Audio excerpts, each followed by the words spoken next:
Y'all just bring it. What you gonna do? Get your hand. Are you gonna stand and fight like a man? When you get hard, you stay calm. Are you gonna run and go get your bodyguard? What you gonna do? Get your hand. Are you gonna stand and fight like a man? So it's hard, stay calm.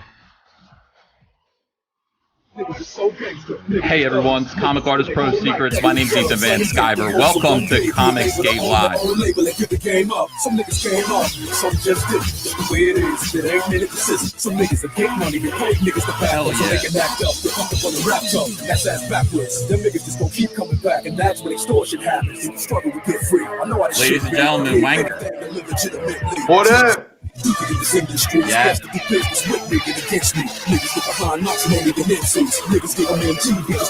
and gentlemen, Adam Brendan.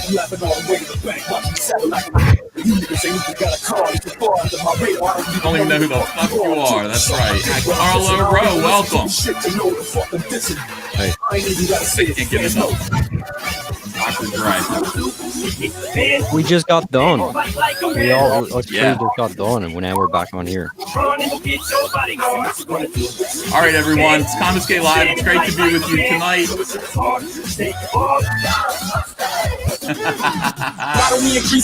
all right. It's good to be here. I wanted to do a live stream. I was just doing. I was just doing comics. No, not what the High Council. The High Council. It's the one show that I do that doesn't have the word comics in it somehow. But I'm back now. It's good to be with you. Wanger, how you doing tonight? I'm doing pretty good. Thanks for having us. How come I can't hear anyone? Oh, the microphone's all the way down. Ugh. Hold on a second. How you doing tonight, Wanger? Can you hear me now? I can hear you now, my friend.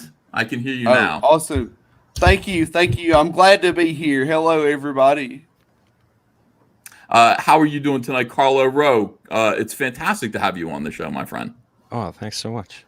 Yeah, no, I'm doing great. It's late. I was just gonna head off, and then we do a live stream. Adam Friended, how about you? I'm doing good. Surprising amount of energy for this late. I just got off a live stream actually with Wanger, which he's a pretty hilarious guy. So he had us laughing the whole time. You interviewed Wanger about Comicsgate and stuff for your No. I was on this live stream too, but Adam doesn't have any nice things to say about me. Just Wanger.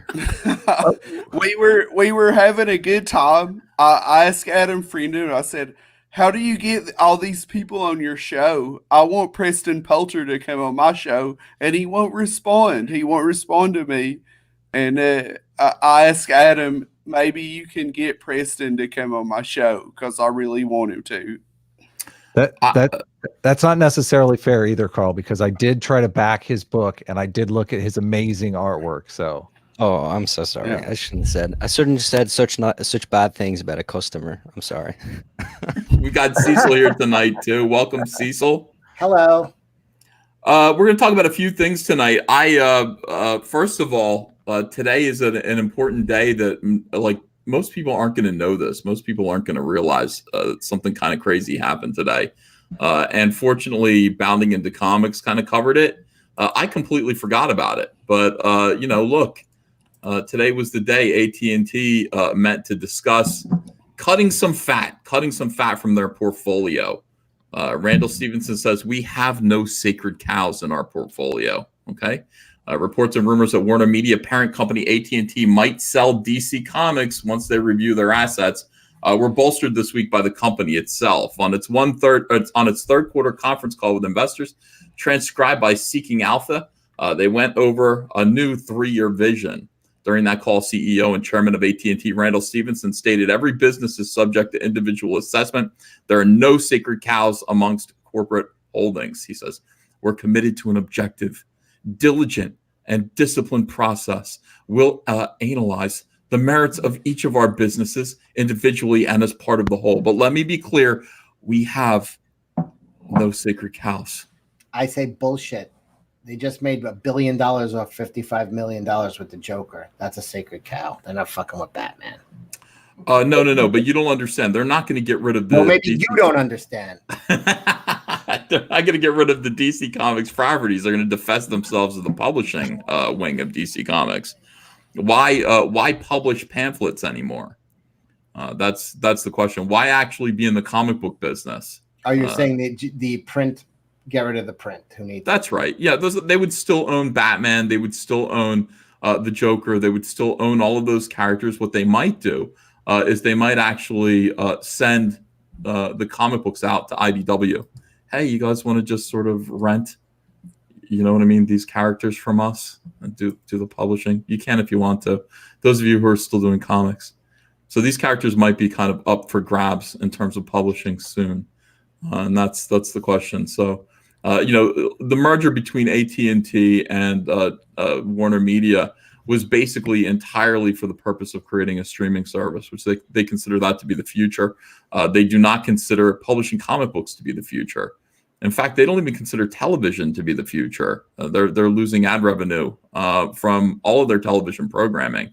So this is what this move is. Now, this company together this is like a larger version, a more impressive version of the Oni Lionforge merger. Both companies are desperately in debt to the tune of tens of billions of dollars. So they're combining their assets, combining their debt, and creating something that hopefully will go head to head with Netflix. And that's gonna fix everything, Cecil. Comics aren't over because they'll still be like they thought vinyl was over. Now everybody's buying fucking vinyl. Thank you for saying that, Cecil. That was beautiful. Well put. Well put. Yeah, there will still be people who believe in comics. There will still be people who collect comics. I mean, we're among them.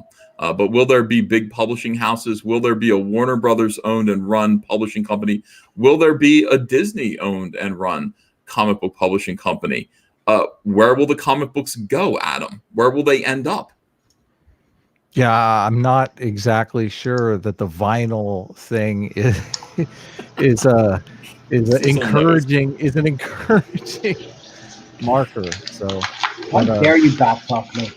Carl I mean, the cool thing about dust. comics is like comics will always be there because comics is like the most freedom to do anything with. Like you can just be like, I'm a one-man show. Ethan, you write and draw. Like Wanger is a one-man show. Like they're all like, it's so available. It's not like music or movies or any of this stuff that like, or cinema that might like fade or go in or out. Like there'll always be, that's part of CG. Like we don't have big publishing house behind this. But yeah, those other ones, I mean, fuck it, Batman can die, I don't care. I mean, just to put kind of a positive spin on it, I think at least comic books are developed into movies. So it seems like there's always going to be comic books to launch properties that way. And vinyl doesn't necessarily have that same analog because vinyl isn't kind of like the development route for anything. But I mean, vinyl is the final product. So. Yeah, the question has always been. By the way, this is DC Comics' defense about this. I mean, DC Comics has been in this situation before, where comics just were not selling, and they were able to say, "Yeah, but we are an R&D arm for media." So of course, like you're gonna want us to be here. We're gonna be the guys who write the songs that make the whole world sing. So let us keep doing what we're doing, and they've been able to survive that way for a long time. Also, DC Comics has been, and Marvel Comics have always been a cheap and inexpensive way to hold on to the trademarks and copyrights of these characters that are constantly in flux. You have to constantly keep these characters out there in order to maintain their license. So, at this point, look, these people, they're already being used. 20 years ago, these characters were not on TV and in movies. There were not, millions and millions of action figures out there. These trademarks were not being exercised everywhere the way that they are now. So that's something to be considered as well. Comic books can't die. They can't go away because we're going to keep making comic books, but the direct market is probably going to go down. And as the direct market continues to shrink, as comic book shops continue to disappear, companies like AT&T are going to kind of say, wait a second, why are we doing this again? And DC Comics will say, yes, but welcome to DC 5G. We're taking all of these characters and we're making them diverse now. There's going to be a black Batman. We're changing Wonder Woman, this and that. We're inventing new versions of these characters that you'll be able to exploit with your streaming service, which is actually the child that you love and prefer. We understand that, but we can perform too. And AT&T will kind of look at them and go, hey, if they can get a big splash of attention in the media, then we'll let you live a few more days. So that's what's going on right now. But they just had a meeting. AT&T just met with some of their investors, some of the bigger investors who are complaining about all these extraneous kind of wings of the new company, and definitely DC Comics is among those aspects of the new company that is being discussed. And do we need it? And do we need it? Do we need DC Comics? That is what adults are talking about right now. Of course we do. We do? Yes. People said that the telephone would replace the telegraph. But now everybody's driving and fucking texting like morons. Just talk, you assholes. Wasn't the telephone an advancement? No, I got to fucking type my message while I'm driving. People said that the local pub would kill Ireland. But no, I still want to go to Ireland. Yeah, 100%. Let's hit it up, Cecil. You're welcome. You can stay in my basement. That was for you, Carl. Oh, Yeah, thank you. Mogwai. It's nice to feel loved. Usually I come on these streams and the Ireland, they're Irish are being fucking lambasted. Yeah. By the way, before we go any further, people are going, who's Carlo Ro? Does he have an IndieGoGo campaign? I'm glad you asked. He does indeed have an IndieGoGo campaign. I'm going to show it to you right now. It's called DEATHSWORN. This is Carlo Ro's book. Wow, Carl, $18,878 right now. Beautiful job. Yeah. What's DEATHSWORN about, by the way? Yeah, well, it's a 80s inspired action space fantasy. It's sort of like big, larger than life characters like Master of the Universe meets John Carpenter, grit and humor. But yeah, so it's about a galaxy. Oh, sorry, it's late, dude. It's really late. I just got off the stream. I'm on Irish time, man. I'm on island time over here. But yeah, so the Dark Stars are Empire sun-stealing solar vampires. They're not like your Hollywood vampires that drink blood and are scared of the sun. These guys live on solar energy. So they've amassed this giant galactic empire where they can take over suns using sacred technology, sap it of all its energy, and then enslave the planets within that planetary system. And in all this chaos and destruction and enslavement, most of their victims bow to their new leaders, but one man is raging a personal war against the Dark Stars, and that's DEATHSWORN. So he goes on a galactic adventure, and he meets up with a rebel princess and a wildcard pilot, ex-space pirate turned bounty hunter, and they aim to take down the Empire. Are these your colors? Yeah, I do everything. I do inks and colors and letters and. It's amazing. This is a really beautiful comic. And somebody in the chat just pointed out, what, $18,000? Shame on Comicsgate. Shame on Comicsgate. Support this comic. It should be at 6 figures. I guess I agree. It should be at 6 figures. So at first I was like, oh, thanks everyone for supporting this comic. But now I'm outraged, Carl. Well, yeah. So it's going to be an 80-page book. It has up there to like 70 story pages. It's going to be that's full color, and then there's a 46-page manga-sized Ashcan, which it's more like a one-shot. It's a whole one-shot. It's like a black and white prologue, and there's a 10-page preview of that book in the update section, so people can check that out. That's really cool. It's like a underground independent scene meets a manga. It's really cool. Yeah, this is an absolutely beautiful project. So I want to encourage people to go look up DEATHSWORN. By the way, mods in the chat, please do spam the chat with the link for DEATHSWORN Book 1. Let's get Carlo Ro. Let's get him over 20,000 tonight. I don't know why we couldn't do that. This is a beautiful comic. You guys don't want to miss it. Do support Comicsgate projects, especially the good ones like this. Okay, so all right. So we're brought here today, ladies and gentlemen, because I saw a video, and I know some of you are up late, so I have other things to talk about, but I do want to skip right to this, and let's go over it and kind of do an EFAP of it. I woke up at 7:30 p.m., came downstairs, and my Twitter timeline is full of cut up versions of this very strange Doug TENNAPEL video called "The Last Guy on the Dog Pile." What does he mean by dog pile? He's trying to portray that everybody's dogpiling Edwin, basically. Also, hi everyone. Oh, hi, Micah. I'm sorry, I didn't introduce you. I let you in. I did not introduce you. I introduced everyone else. Okay, and I've got okay. So let me just put this on the screen real quick here, and we're gonna go over this. We're gonna go over this video and figure out what it means. Here's Doug. Look at Doug. He looks good. I like his shirt. I probably would have chosen that shirt for myself as well. What about you, Adam? I do like the intro here. I do like the old turn to the camera. Oh, I didn't see that you were there, even though I set that camera up myself. I thought the whole thing sort of seems like a really demented Mr. Rogers. A demented Mr. Rogers. Okay. Yeah, it's sort of like a kind of creep that's trying to be your friend. Like wild-eyed and manic. Won't you be my neighbor unless you're gay? Now, here's what I want to say. I told you guys, a few days ago, I warned Comicsgate that there was an element, there were a group of people who I would not name, who were conspiring to deplatform Kelsey Shannon and also his employers. So these people were planning on using Kelsey's words, and Kelsey's a high-spirited, often intoxicated fellow who says, what would you say? I mean, he's raw. He's raw. Yeah. I've been arguing with these people all day. They're trying to deplatform him, and it's SJW, man.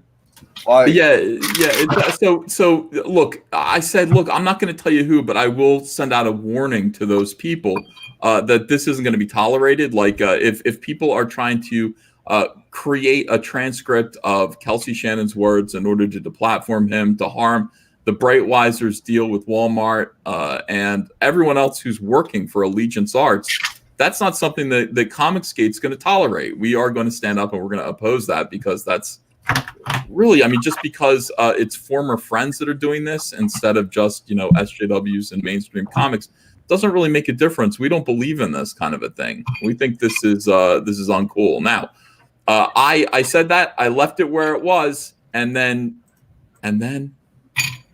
a re began to emanate from the internet.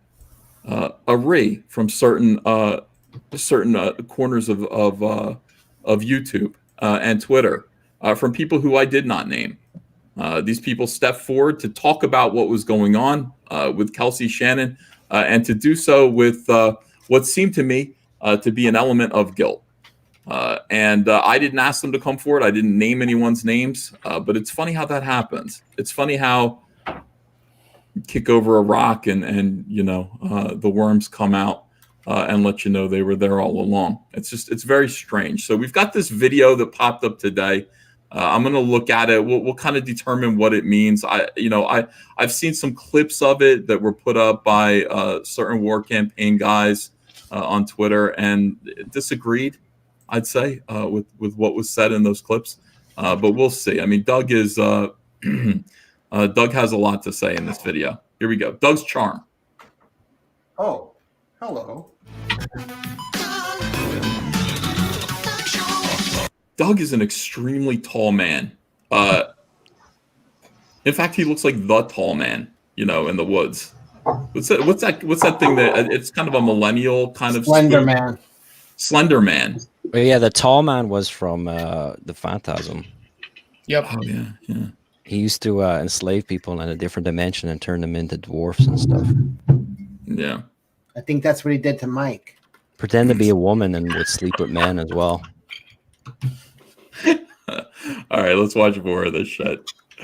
There's Doug dancing. I'm Doug TENNAPEL, and one thing that I've seen today is like how friendship is degraded on the internet. Okay. Oh shit! Sorry. Shallow masses then be loyal to men and even their closest friends. So one example. You know what it's like to have someone talk about you and never use your name, but like this entire video seems to be about me. So Well, it's weird. loyal, Like Ethan? he's going after friendship, but these are the same people that use loyalty as a negative thing. They say that people are loyal to, like, you know, that it's blind loyalty. You know, like I don't understand the point. Yeah, I blind loyalty is an interesting thing. You know, this is I think this phrase blind loyalty comes from again a sense of guilt. You And know, they're sense throwing of the guilt. word blind in front of it. No one said blind loyalty. People said No, but I mean the concept of it, that they view loyalty as that, as just, you know. Yeah, somebody Yeah. was What- attacking me on Twitter saying that that I believe too much in gratitude and loyalty, and I'm like, What Carl's saying, and Adam Friended was talking about this on my live stream, like people they associate it with like you're a dog, but whenever that you're showing some respect for Ethan for platforming us, they act like that you're some kind of cult, that you're in a cult. But it's like we're just showing some respect for somebody that helped us, and they act like that's something bad. Yeah, gratitude, I guess. I don't know. Yeah. I'm not sure exactly what the problem is with it. It confuses me, honestly. All right. Is I saw there's a guy named Edwin Boyette. He's just a regular guy, and really, it's not that I'm not in love with him or anything. He's just a regular guy. He served our country. wait, who said you were in love with him? That's weird. I know. Well, he brings that up a little bit later. He kind of, he brings up this idea that Edwin's gay for Mike. Well, even here though, he's already being deceptive. Doug brings that up. Yeah. Yeah. It gets worse. I've seen this too, but that's already deceptive. You know, tell Mike Murphy, Doug, that Edwin's just a guy. Tell me that, and I'll tell you straight to your face, you're full of shit. I've had to deal with him. Other people have had to deal with him. My fans have had to deal with him, treating him like garbage because of his control over Indicron. So there's a lie right there. That's a great freeze frame. Well, Doug's, every frame of pause is great with Doug, but Doug is deceptive throughout this whole video. The idea that Edwin is just some random guy is very, very strange to anyone who, I mean, I would call this video gaslighting. I'll just go ahead and say the entire video is gaslighting. Would you say everything he's saying is the opposite? So when he said he's just a normal guy that I'm not in love with, he means he's an extraordinary man that I am in love with? I don't know if I would go that far, but I would say that, Edwin is a very strange man who was trying to exert a lot of control over Comicsgate, and who recently, it seems, is responsible for this effort to punish Kelsey Shannon. Okay, he's one of the guys who was trying to punish Kelsey Shannon for appearing in the audience of the war campaign live stream. Right, he wasn't on the show. He just wrote, "I like pussy" in the chat.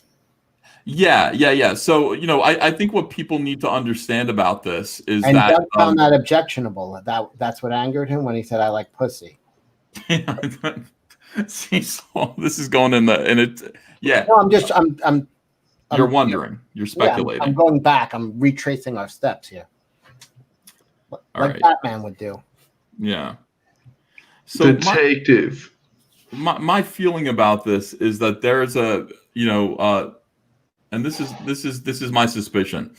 There's an effort right now. There's definitely an effort to punish Kelsey, to punish the Bright Wisers, and let them know that they're kind of being scrutinized, and they will be punished if they or people working with or for them step out of line. And what is that line? I mean, right now, Comicsgate is divided into two groups, and one of those groups is really enjoying going on the war campaign streams and watching them. They're a lot of fun.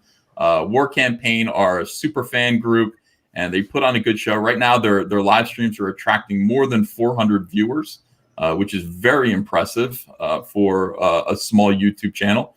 And I think that there's a certain group of former comic skaters that are drawing a line in the sand and saying, look, if you are a professional, if you're somebody of influence, if you're an influencer on YouTube or social media, and you appear on War Campaign or appear to align with War Campaign, we are letting you know right now, we're firing shots across the bow.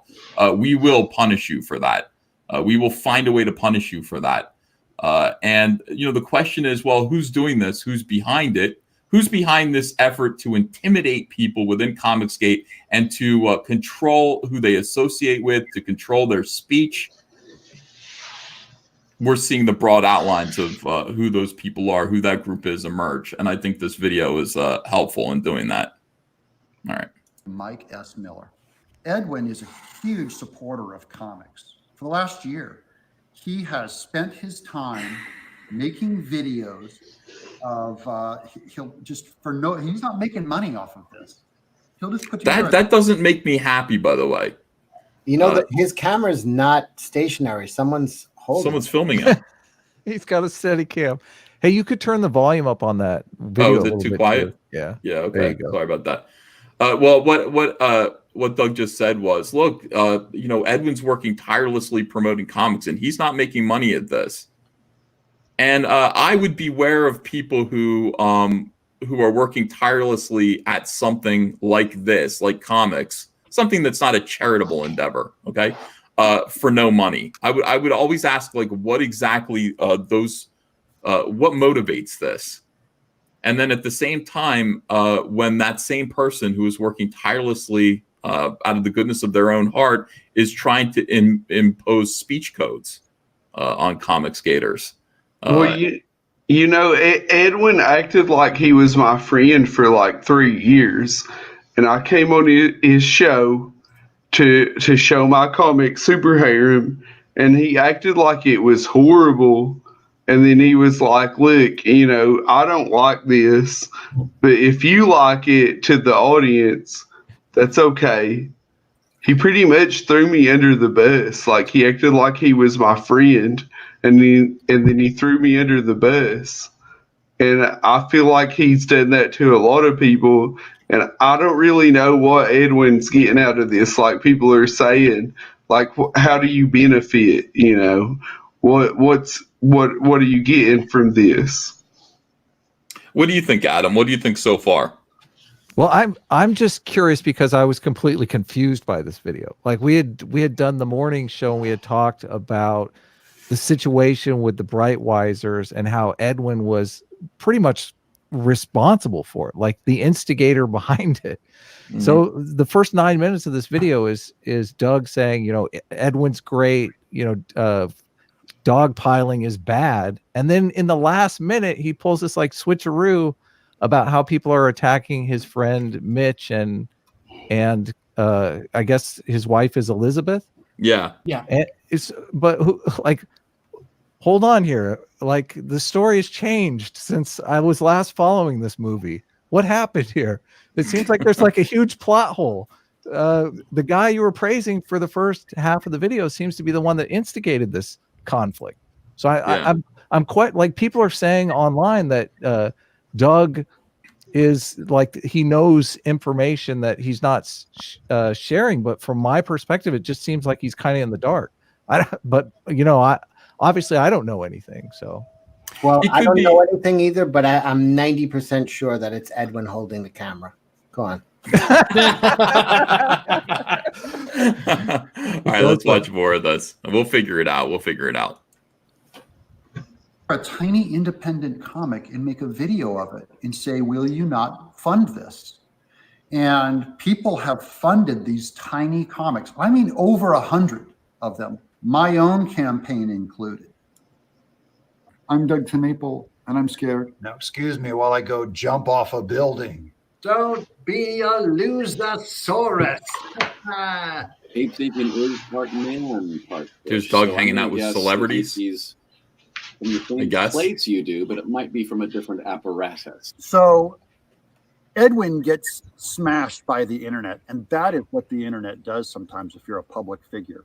I've seen. See, I hate this whole innocence thing. It's like Edwin. What did Doug do wrong? Like, I mean, what did Edwin do wrong? Myself, if I see somebody like getting flack, I think, well, what did this person do? Like, it just don't. Isn't that logical? Isn't that like the first thing all of you guys think?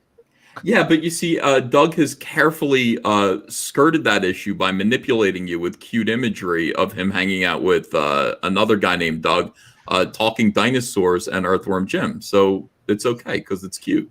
Well, I will say this one thing. I mean, he was able to. I mean, I got to see a slimy, tall person, and then the guy who played Abe Sapien. I mean, what can I say? I mean, it's interesting. Doug is a master manipulator here, and he's thoroughly enjoying this game that he's playing. Yeah, he's talking about Edwin being innocent. Edwin's a great guy. All he does is go out there and fund books. He does it for free, and then the internet smashes him. And the question is why? Well, we don't know, but blah blah blah. Here's a talking dinosaur saying, "Don't be." Look at this.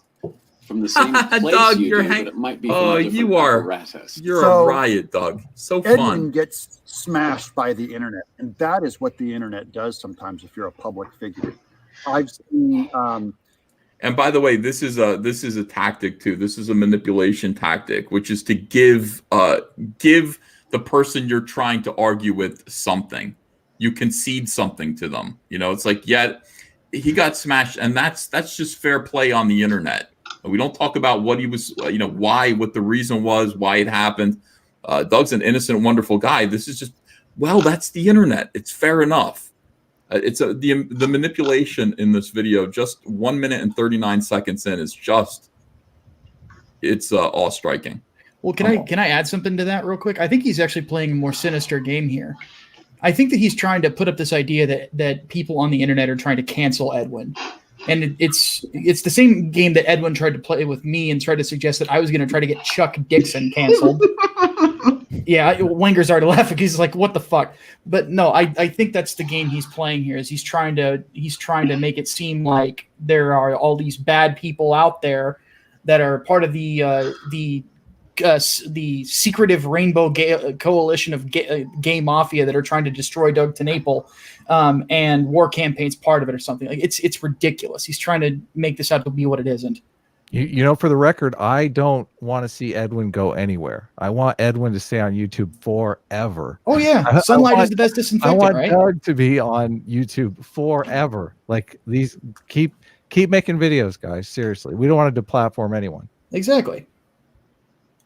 There's pictures of him showed up, and they put dildos all around his face, and that's what people think is funny. That's what it is funny.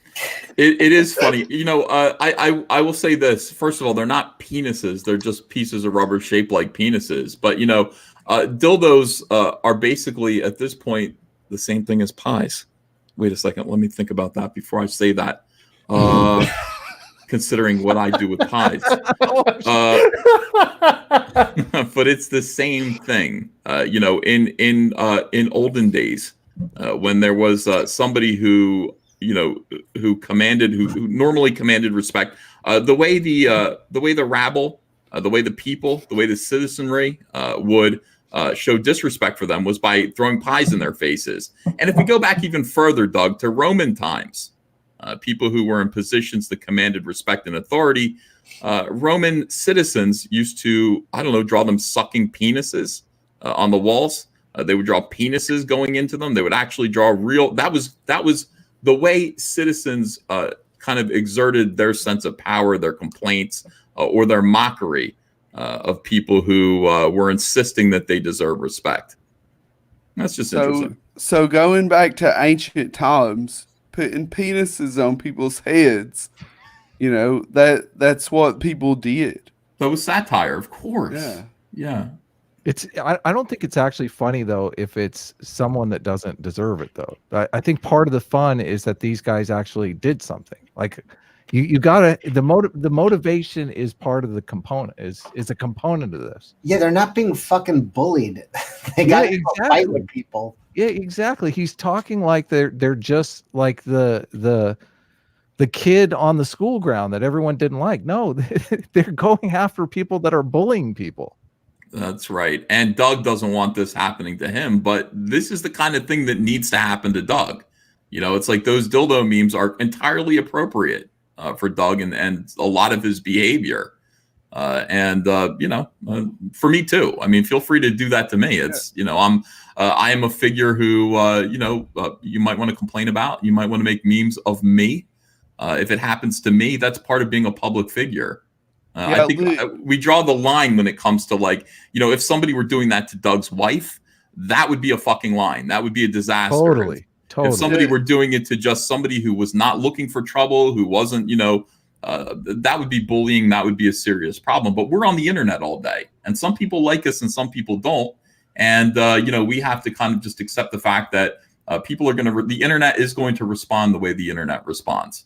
Edwin Boyette especially is the type of person who is going to be memed on, you know? Yeah.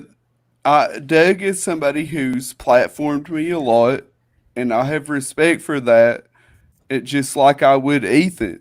So Ethan has platformed me. He gives me an audience, and I appreciate that. I respect that. And Doug did the same thing for me. I wouldn't be where I am today without Doug TENNAPEL. But I can say that I think that what he's doing is inappropriate. I feel like that all of us were available for criticism, and people have criticized me, people criticize Doug, and I think that's okay. Wenger, you're above reproach. I will not have you criticized. Yeah. I want everybody to know, you probably figured this out by now, but I'm drunk. I've been How can you tell? All right, so I know I honestly couldn't tell, except I'm like, normally Wenger gets to the point quicker, you know. You know, so okay, Wenger's been drinking. That's cool. All right, here we go. I've been drinking. Wenger, can I play Doug TENNAPEL? Ethan, give him another half hour. He has 15 seconds worth of content to say. My This God, just became the Wenger show. Let's go. Let's go. All right, here we go, Doug. Art is made of now. And then people will make a bunch of videos about how terrible he was, when really just a year ago, people were talking about him as, he's the wise voice. He's the prophet. We were wrong, or he changed. Do you understand, Doug? I mean, it's like, you know, the Edwin of today is not the Edwin of a year ago. Edwin a year ago was a completely different person.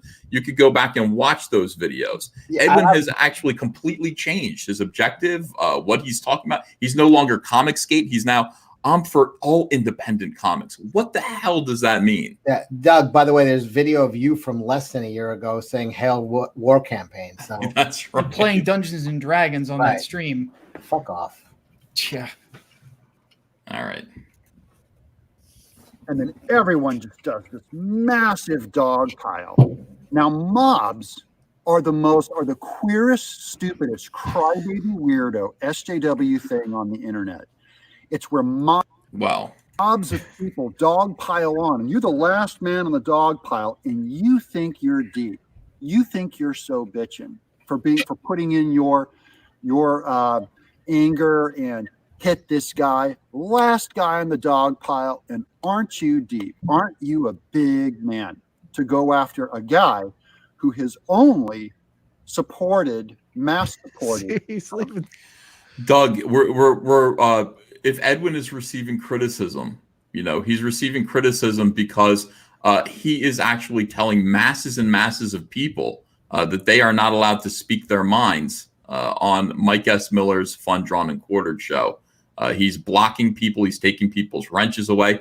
In addition to that, he seems to be playing some big role in deplatforming Kelsey Shannon. You know, you want to expound on that, Adam? Well, no, you sum it up great. I mean, all that stuff is left out. And I mean, I share some sentiments with Wenger. I've been on Doug's show. I've argued with Doug about Comicsgate. Like, I've tried to help Doug. I've tried to say, Doug, listen, this is how your actions are being perceived. And whether your intention is to to be perceived that way doesn't matter. Like this is media training 101. You're a public figure here. You're trying to be successful in this environment. You have to adapt your behavior to this environment, or you're not. It's what you're doing is not going to work. And here, it just, I mean, he doesn't even really understand the situation, it seems. I mean, you're making the argument that he's willfully. Yeah. Okay, so you think he does understand the I situation. think this is propaganda. I think this is gaslighting. I think he does understand what he's doing, and he's. Well, you may be right. And I know that for a fact because later on he discusses me, and he does it in a similarly dishonest, using an exact replica of this gaslighting technique. And we'll go through it. We'll explain it. I've had to explain this 100 times. But the thing about people like Doug is that it doesn't matter how many times you restate the truth, the basic plain truth. He's got his narrative, and he's going to stick to the narrative. Right. So you can never completely unwind it. You can't change his mind or get him to alter what he's saying because his narrative works for him. So we'll get to that as well. So, but I just have a question. So are you saying that there are basically personal messages in here that only you will get? Yes. Okay. And also certain members of the fandom. He's also pissing right in their mouths in a couple of frames here. We'll get to that as well. I caught a few of them too. So yeah. All right. This is the point where you're just supposed to accept the propaganda, everyone. This is Doug being funny. So now you're like, okay, let me ignore the bullshit that he just spouted. We're gonna look at Doug being funny together. He blinds me with his whimsy. Oh yeah, it's the lack of mustache is driving me crazy.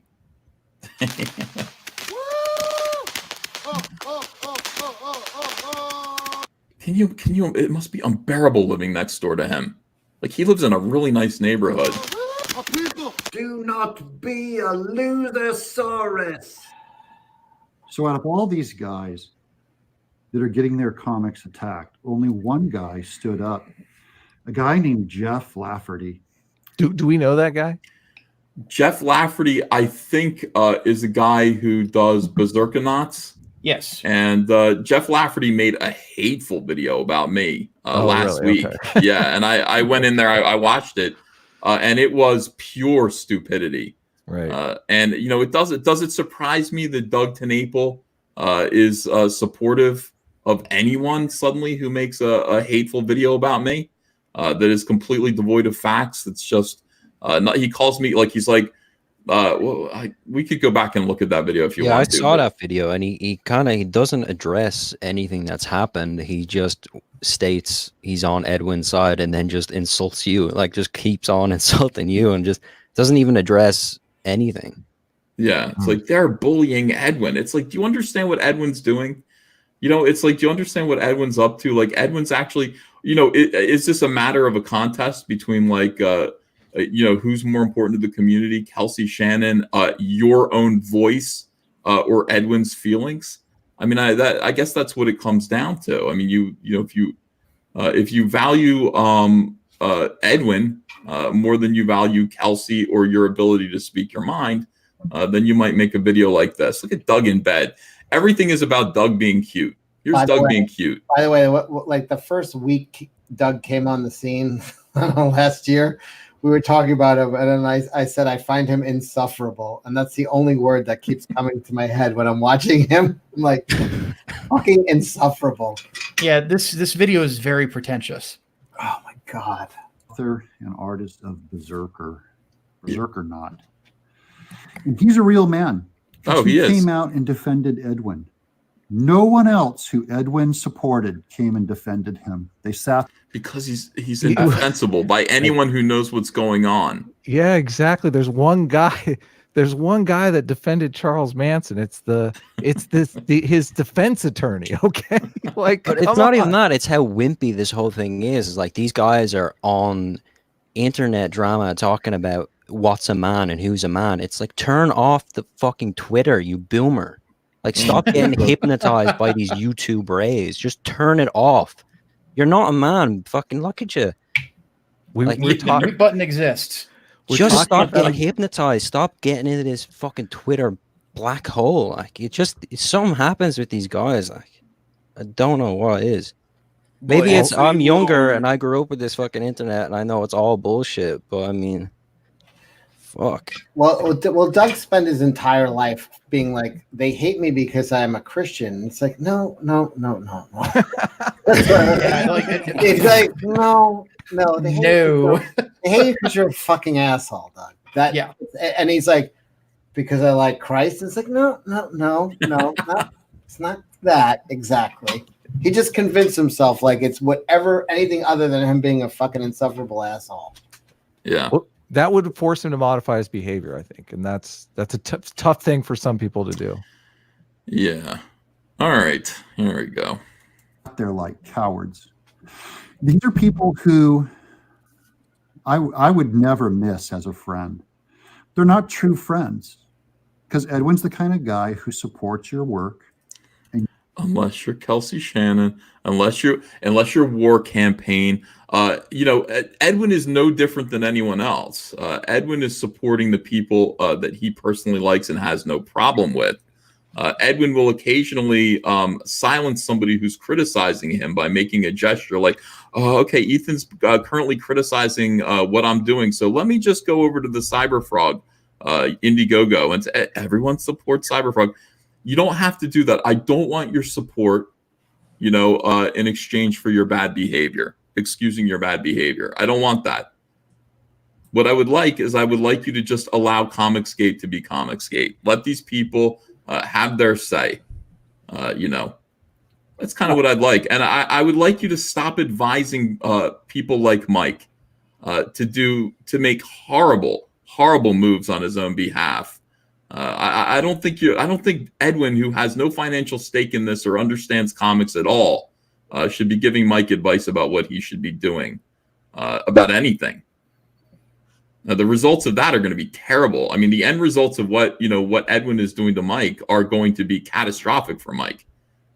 Mike needs a manager who actually understands finances and how to not be stupid on the internet. That'd be great. Yeah, that'd be awesome. So Edwin's not really doing anything different. I mean, Edwin is basically condemning anyone who appears on War Campaign, condemning War Campaign. I don't know if Edwin's promoting Vestige. That would be great if he did. Edwin is actually up to no good. He's up to shenanigans, and so are you, Doug. Doug had great advice for Mike. He said, don't put up with this shit. Tell everybody to go fuck themselves. And just, oh my god, that's right. Then just fall back on your $1 billion video game property. Oh, you don't have one of those? Oh, I guess you're fucked. Yeah. All right. The kind of guy who cowers like a complete pussy, like a complete terrified man, all hoping that people will hit you last. Misogynists swarming.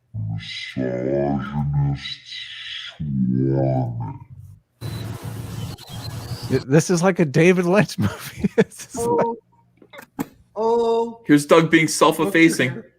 And the key to all these people is they always punch down. It's always someone with twice the user says the millionaire. Yeah. Well, here's the thing. Here's a big thing about this. And these people are obsessed with power. They only see things through a power dynamic. And so because Ethan or anybody who is against Edwin has the higher IGG numbers, the higher YouTube subs, the higher views, it means that they are guilty. And it means that the people who have less are innocent no matter what they've done, no matter what they've said, no matter anything that's gone on. Yeah, like, he's talking about punching down. He's talking about power dynamics instead of right and wrong. Just turn off the computer. You already said Edwin has no stake in this. If Edwin has no stake in this, how can he be dogpiled? No. Just turn off the computer. Crush fucking Kelsey. Let's kill fucking Kelsey because he fucking said I like pussy in a chat group of people who put dildos on. Cancel him. You're fucking canceled. Well, not only that, but if Kelsey won't stop it, then let's go punish the Brightwisers. Let's exercise control over the Brightwisers. This is cancel culture. That's what fucking this is. Yeah, Kelsey said, I like pussy on a stream that Edwin doesn't like. So he needs to be canceled. Like, that's the only other option. He needs to be canceled. These investors have to fucking know what kind of people that the Brightwisers are involved with. This Kelsey guy. Yeah, fuck these guys. Fuck Doug. Oh, by the way, somebody just wrote he's Doug-sgusting. I like that. That's a good one. And that's the thing. Like, if Mitch even said it himself, is like Edwin could have called him like a man and talked about it and had a discussion about it like a man, but Edwin's not interested in that. And apparently neither is Doug. Yeah. Well, this obsession with power dynamics, rather than just who's actually behaving morally, who's behaving ethically, who's right and who's wrong. Yeah, well, it's the same thing with war campaign. You see people that say they can't criticize CG pros because they'll sick 'em dogs on them. And it's like, how come you only see it that way? How come you don't see it that someone might work hard to build a fan base and that those fans will want to go out and defend the people that they like and they enjoy? Like, how come it's a pro sicking their dogs on you? Because let me know what you might the be going rules after are. someone. You might be legitimately criticizing someone. It's like someone might stand up for someone else. They're not sicking their dogs on you. Yeah. Like, Adam, it's all about power. 100%. Adam, when War Campaign throws dildos on Doug's face, isn't that punching up? Oh, definitely. Yeah. Well, I guess that's okay, right? So I wonder why Doug is punching down and trying to destroy War Campaign. They're just fans. So when War Campaign actually constantly, all they do is punch up because they're just fans and they're memeing on public figures. They're memeing on professionals. They're memeing on people that are always that are internet stars. How come that's not okay? And make no doubt about it, the fact that they're also targeting fucking Kelsey, and I'm not trying to be like everything is about me, or that's your job, Ethan. But me and John are on that show with Kelsey, and Kelsey's gone from that show. Oh, really? Dang. He's gone. And that was a fucking attack on it's horrible. Yeah, I laid off of Doug because Doug one time said Cecil's trying to hurt my business, and I have a rule not to fuck with anybody's money, and I laid off. But Doug was also the guy who called Comicsgate anti-Christian, which was directly to fuck with anybody who declares themselves Comicsgate's money. He has no problem fucking with people's money. He has no problem labeling a movement anti-Christian and SJW. That means nothing. He'll fucking do that without a second thought. But if I call him a fucking insufferable asshole, he's like, hey, stop fucking with my money. But that's over. Fuck this guy. Yeah. All right, let's keep going. Someone with like 20 subs, real brave.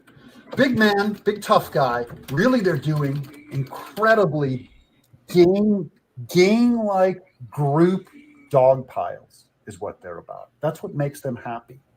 You're doing it too, Doug. He's Here's so Doug being cute again. He's so whimsical. I can't stay mad at him. Yeah, I know. It's then he's calling people pussies and everything like that. But then he puts a box on his head, and it's like, ha ha ha, Doug. That's our Doug. That's our dirt worm. All right, here That's we go. how you go from script to thumbnail.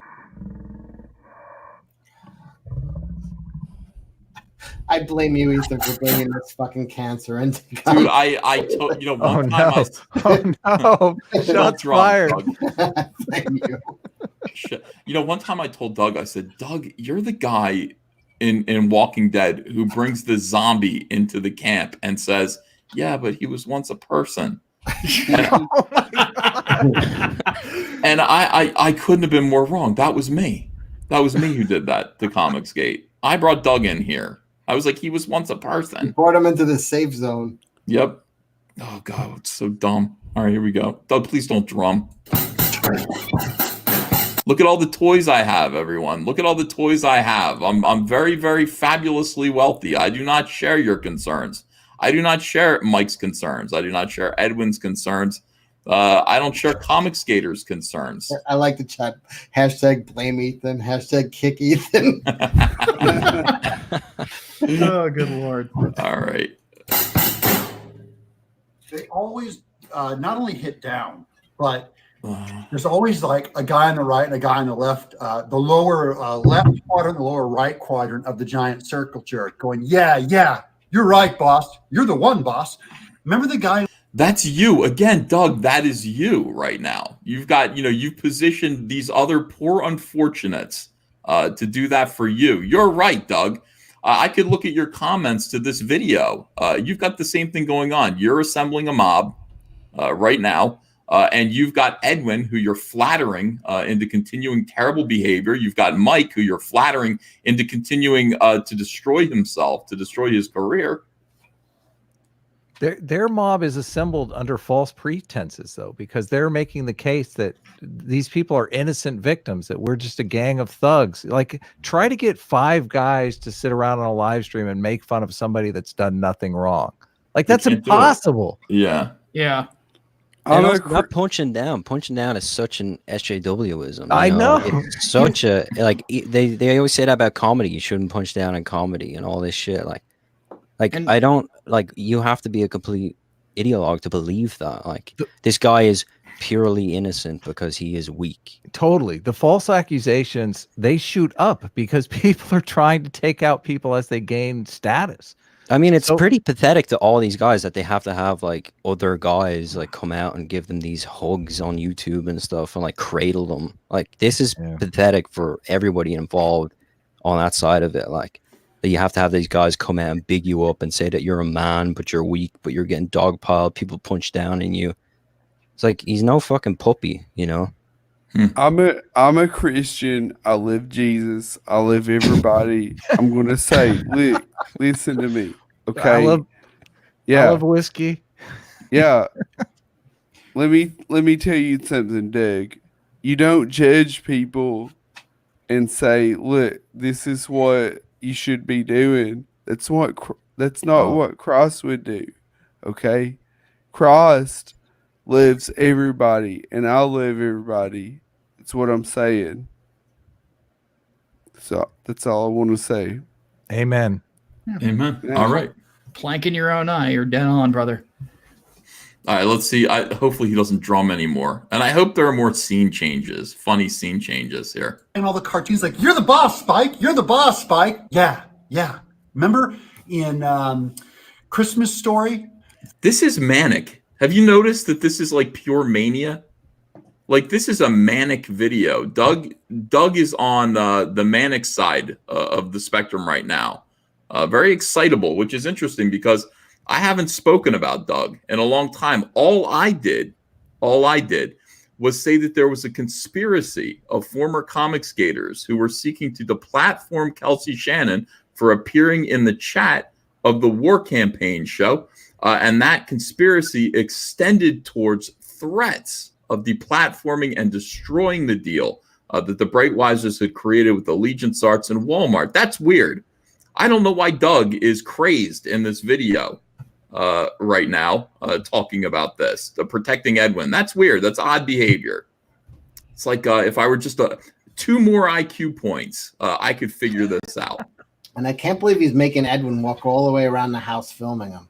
Yeah, well, this is the guy that left Comicsgate, you know, because he couldn't attach it to Earthworm Jim. This is the guy who should know about protecting business investments and exactly, you know, having that reciprocity with everybody involved. Not just let it go happily, but he abandoned. He doesn't care when it happens to anybody else. Carl, he abandoned that thing. He first said it was because of Earthworm Jim, but then he said no because he thought Comicsgate was going to be a band of brothers that would attack, you know, the Rainbow, which is be anti-gay, and because War Campaign is not anti-gay at all, and no one in Comicsgate is anti-gay. It's live and let live, and it doesn't fucking matter. But he said straight up that I thought you guys were going to be warriors against the Rainbow. He thought we were going to be manly men that were going to fight the gays for him. That's what he told me. That Rainbow. And then he was furious when I started putting rainbows at the end of all my tweets. And I was doing it for 2 reasons. One, I was memeing on the fact because I was being called homophobic left and right by actual SJWs. And until the Republican Party reached out to me and said, hey, we're holding this event. It's going to be this gay straight alliance rally in Washington, D.C. We'd like you to speak. on behalf of the straight people, presumably, right? I of course I ran all over the internet with that invitation. I'm a hero to the gays. I'm a hero to the LGBTQ community. Look at this. I'm going to speak to them, et cetera, et cetera. And I put a rainbow on there. It was basically a way of, putting a finger in the eye of SJWs. So I put a rainbow at the end of all of my tweets. Doug, that pissed him off. Absolutely pissed him off. Yeah, Doug was definitely mad. He thought Comicsgate was going to be a bunch of guys that would oil up and help wrestle the gays, but we weren't there for him. I don't know. Ro might be into that, but no, kidding. Love you, Ro. But no, and that's I've had other people like say similar stuff like that to me too, that were disappointed that it's like, oh, I thought you were gonna be this big political guy. I'm like, dude, politics suck. And I get I get Doug knew Andrew Breitbart. I know a few people who knew Andrew, and that like. If like Andrew Breitbart was, for those who don't know, helped form one of the biggest gay Republican groups that were out there. It's like, just because you put a rainbow next to your name doesn't mean you're a member of the Gay and Lesbian Alliance Against Defamation and you're trying to silence people who disagree with you. It's nonsense, and he knows it. All right, let's watch more Doug. The bad guy, the redhead kid. He always had the little butch guy. Yeah, you're the boss. That's what all these shows have. It's a dog pile.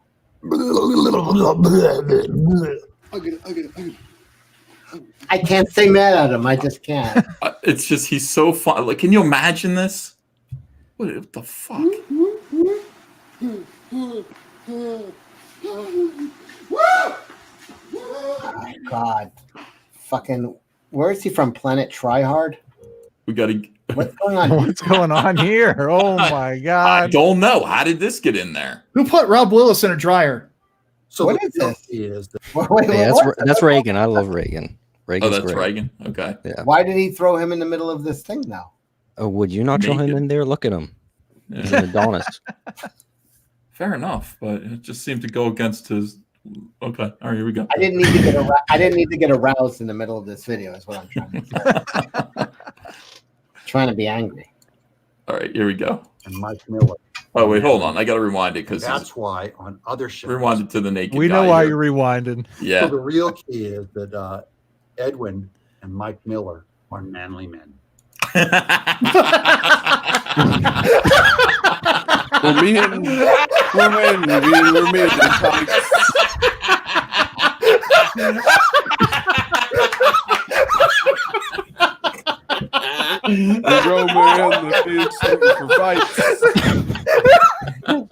My God.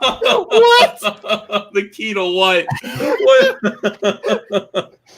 Holy shit. These guys would be ready to oil up and wrestle at a moment's notice. Oh God. I'm sorry. I think of just like saying that Mike's a manly man, like an Oompa Loompa putting up its dukes. Like, what the fuck? I mean, look. Okay. Okay. All right. Okay. I'm a manly man. I'm lubing up. I'm reaching around to Cecil. I'm fapping. Cecil, are you ready for this? What Thetan level have we reached at this point, by the way? Is this level 8? Am I clear yet? I mean, what is this bit of programming that we're going through? So the real key here is, after all of that, we looked at dinosaur heads, we looked at juggling acts, we looked at pies hitting faces, and now I'm being convinced that this is the key to everything. Well, okay, all right, let's go. So the key is Mike and Edwin are manly men. And that's why on other shows, they start making jokes like, hey, did you hear? They're BFFs. They're BFers. That stands for butt effers. Just say fuck. It stands for best friends. The chat's gonna go crazy with this one. It stands for best friends forever. So if somebody said, Doug, will you be my BFF in school, and you thought they meant butt fuckers and you punched them? That explains so many things. I can't fucking say. I thought we were BFFs. Why are you hitting me? BFF means what? Holy shit. Why He has kids. How does he not know that? Who is reaching around to me? I'm reaching around to Cecil. Oh my god! I'm gonna die. Adam Frienden, are you? No, I'm not. No, beating me stay off? back. Hey, he has to work his way in. Okay. Oh, Carl, God. Carl, are you beating me off right now? Who's running? I thought I'd get a more prime position than that. Where I'm kind of let down with that. You're wanting a bigger dick. My dick is pretty big. I hope I didn't wake my family up laughing. I think I might last night. Winger, put your dick away. Put your dick away. Oh no. 12:30. It's not bad. All right, best friends forever. That's what I thought it meant. I didn't know it meant butt fuckers, but now I do, and a lot of things from my past make sense now. See, this is he knows this because he only knows the type of codes that the gay mafia would use. Oh my god! Oh, And you always have to remember that the gay mafia has a lot better time than the regular mafia. Carl, And better Carl, fashion let sense. me ask you, how big around is your hand right now that it's on my dick? Somebody is calling it butt fuck Bill. Don't call it butt fuck Bill. That's not what we're doing here. No, that's not. Oh no, that's a little much. Yeah, that goes. Yeah, we don't want to do that. No, do that. Okay, let's go. They always pull out the rainbow to insult them. This is how they treat Christians. This is how they treat men who serve in the military. No, it's how we treat assholes, you fucking idiot. People did something here. You're not a Christian. You're a fucking retard. Look at the look on his face. I just think to myself, it's like how many veterans do we have in comics gay? There's quite a few. Oh, This is God. how they treat Christians. No, you're an asshole. This is how we treat assholes, you fucking idiot. Also, Yeah. these are supposed to be men, but they don't like rainbows. Like they're scared of colors and shit. Like what? I thought you said you're a manly man. Now you're scared of rainbow emojis. Yeah. Being attacked with rainbow emojis, like. I gotta say, like actual manly men don't hate gays. You know. Yeah, No one gives a shit. I mean, yeah, they There's no manly point men anymore. definitely Silly. don't go around trying to find like what every code word is for gay stuff. Like, Yeah. You just kind of BFF. leave them be. what? Yeah, you don't have to agree with what people do in the bedroom. Nobody's saying that. The thing is like there's no reason to be like going out of your way to hate them. Like that's it. That's all that it is. It's not hard, except for some people apparently. There's no reason. There's no reason. It would be punching down. It would be punching down. If you're a big manly man, it would be punching down. Totally, it would be. To spend all your time hating gays, excluding gays, all of this. It would be punching down. It would be like cutting a frog up on camera for amusement. It's punching down. It's being a bully. All right, let's go forward here. By the way, J Ambitious in the chat said, I can't stand Cecil. Why is he here? All right, so Doug. Cecil's going at the chat. So we found out who Doug's alias is, J Ambitious. Oh, jeez. All right, here we go. God damn it. Why do you do this to me, Doug? It's making a good live stream. Let's go. And all of the followers in the chat, in their followers go, yeah, BFers, you got them, BFers. And they do more memes of them with dildos all around their faces. Which The more the merrier, you know. Is all of the followers who sit there and are fooled and say, yeah, those guys are terrible. Let's all excuse the videos about them and all of the memes of them with dildos around their faces. And then, like a true SJW, who are all animal rights activists, all He's not going to do this, is he? Oh, here we go. Is he You know gonna what do manly this? men also know? Manly men also know that when you're sitting around talking shit with your mates and they take the piss out of you and you let them know that thing really took the piss out of you, They're that do it they're again. going to use it No. over and over Exactly. and over again. Doug Manly never got men it. know Doug not to never let got people it. know when you get the piss taken out of you. It's like in our DNA. We just know it intuitively. Yeah, it's like, better not show that quirk on my face there, Carl- otherwise it's Yeah, going to be this exactly. for the next 6 months. Carl, Yeah. you hit the fucking nail on the head. He hated that dirt when people started calling him Dirtworm and Tapeworm. He just was like, funny. He never found it funny. He fucking hated that shit. And if you can't take the shit, fuck off, man. Yeah. What Doug doesn't understand also is that Doug, these are the people. These are just the people here that are doing this. You know, you and I, you know, we're the guys who are on camera. We're the guys who are talking. We're the guys who are trying to sell comic books. We're the ones who are going to get memed on. We're the ones who are going to take abuse. You know, and that's the thing. I don't. People are allowed to say whatever they want to say about me. People are allowed to make up goofy lies about me. They're allowed to draw pictures of me. That's just the way it is. Crying about the people, and you know, you want to talk about punching down. Crying about what the people do, putting dildo memes around your face, etc., etc.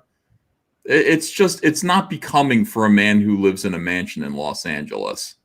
Yeah. It's not becoming. You know, and again, BF stands for best friend. Is best friend. I don't think Doug actually lives in Los Angeles, though. I don't know. Yes, he does, doesn't he? No, I don't think he does. Tennessee. Yeah. Oh, he lives in Tennessee. Okay. I don't know his status on whether or not he's made this information public, but obviously. Okay. I know this. I didn't say it. Cecil did. I know because I'm a genius and I'm from Los Angeles. But he's from Nashville, Tennessee. Okay. All of them. Half of them are vegans. The other half are animal rights activists. They always shed tears for a frog, a video of a frog getting killed to be eaten, which if you're raised among normal guys, that's what you do to animals. You kill them and eat them. You don't skin them alive, you fucking douchebag. Let's say you kill them quickly and cleanly. Right. Like, yeah, but again, it's this manly man cosplay again. It's like, I'm the manly man. I skin my animals. I hunt them with a bow. Jeez, I jump down this alpha tree and I stab them in the head. Like, fucking stop. Like, we see through this fucking cosplay. Sit on your fucking bench and drink your fucking whiskey and smoke your cigar and cosplay your man. You get upset over internet memes. Where is John Malin waiting in the room? He's in the chat. Oh, is he? Hold on a second. I'll tag out if you need room. All right, let me check that out. Or tag out Wenger. He's on mute anyway. No, Ro Kabir's in here. Let me bring. Don't let him in. That's what you should bring in Ro.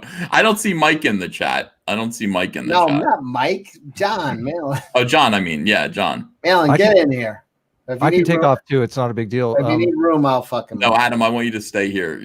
You know, obviously. There's you pitched a book earlier, and the live stream we were on before with Carl and Wanger. I just wanted to mention this guy's book because it closes in like 3 hours. He has such a small goal of $3,000. So it's 7 legions. Wanger was calling it 7 lesions and talking about how he's got like 7 lesions on his penis and that's not true.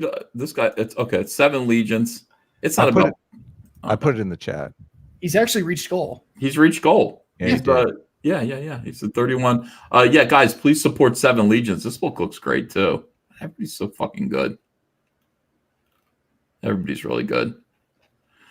Okay, let me see here. I am going to say goodnight to Wanger. I'm going to say goodnight to Carl because it's late where he is. And I'm going to bring in Adam Post and Ro, who are waiting in the chat. Guys, thank you so much for being here. Everyone support DEATHSWORN on IndieGoGo. DEATHSWORN by Carl Ro. Appreciate you guys. Take care, Carl. Thanks. See you guys later. Bye, guys. Okay, let's get... In comes Adam. In comes Ro. Hello, gentlemen. Where is Adam Post? At some kind of fucking hip lounge? I don't know, but he... Good evening. Yeah, I like your opium den. This is how I operate, brother. Nice. Where's Fantastic. the hookah? Okay, so we're going over this video, and we're almost at the end. Adam, thank you for sticking with. I appreciate you. I love this group. All right, let's go here. Where was I? Where was I? Wait, why does Ro have his camera on? I don't believe that's really Ro. Yeah, this could be a gay op. We should make sure we know that that's actually Ro. Ro, is that you? Yeah. Yeah. How you doing? Good, man. Good. Wait. Ro, describe my penis. We'll see if it's really Ro. Oh man, I couldn't believe this guy. I saw some of the clips today. I couldn't believe this dude, man. He's lost his mind. No, I don't think so. I don't think he's lost his mind. I think he knows exactly what he's doing. But he is manic here. He's making he's lying, but I think this is a very strategic video. This video was designed, I apologize for the interruption. Sure. This video was designed not for me, not for you, not for for one person, Edwin. This is for Doug to say, Edwin, I know you're getting a lot of pressure. Keep doing everything I tell you to do. I don't love Edwin. Yeah, you tell him that you love him, though. Oh, Edwin, I love what you're doing. You're the best. What you're doing is terrific. Keep going. He's a guy. I don't love him or anything. Yeah, this video there's one person supposed to watch this video and salvage. He's salvaging an asset. Edwin's his asset. But how about that? Wow, that's pretty insightful. All this manipulation stuff you're saying, Ethan, is right on the money. And I've seen other stuff, and let's keep it going. Well, thank you. I know some of this freaky stuff, but in any event, let's all right. So, let's talk about it. So basically, for people who don't know, Doug is just talking. He's saying, oh, yeah. You don't mind putting penises on people's faces. You're cool with that. But you cry for the little frog. Well, I really don't. I'm a meat eater. I'm a carnivore. I understand that, food is, animals are killed for food. I appreciate that. It's killed quickly. I don't really want to look at it. But the thing about it is that I was sent videos by another former comic skater named Mike S. Miller of a bullfrog, being skinned alive and rendered into meat on a close-up video, sparing no detail. And of course, the muscles were still twitching. The frog cried out twice as its skull was split by a knife. I was sent this video for a sadistic purpose. I was sent this video. It's not a matter of what the video is. I was sent this video as, it was cruel. Real men eat meat, Ethan. Right, I understand, and I do too. I would never eat a fucking frog. It's an amphibian. I wouldn't eat an amphibian. Now to Ro and Chopper 5. What do you got on the 495? The point of that was that it was a really spooky thing for Mike to have done, and it was sent specifically to you, Ethan. Someone who loves frogs. Yeah, someone who loves frogs, someone who has tattoo frogs on him, someone who personally identifies as a frog. I don't know if I identify as a frog, but your character, your IP, you're one with CyberFrog. Yeah, CyberFrog's a big part of your identity. I'm not a vegan, I might be a little bit animal rights. I think animals have some rights. They don't have a right not to be meat. But they have a right to not endure cruelty. I mean, they shouldn't endure cruelty. The kind of, I don't know if sadism might be the right word, but the attitude generally is like when edgy teenagers who are psychos in high school would send videos of burning cats from ogrish.com to people. It's the same sort of attitude. It's disgusting. That was what it was. Yeah. I would feel the same way if they sent me a video of Dom DeLuise being slaughtered and skinned alive. Honestly, I would feel just as bad. Yeah. Yeah, it was weird. It was odd behavior, okay? And I think everybody who saw it was affected by it the same way. And I don't think everybody who saw it and was affected by it is some kind of vegan SJW Greenpeace nut.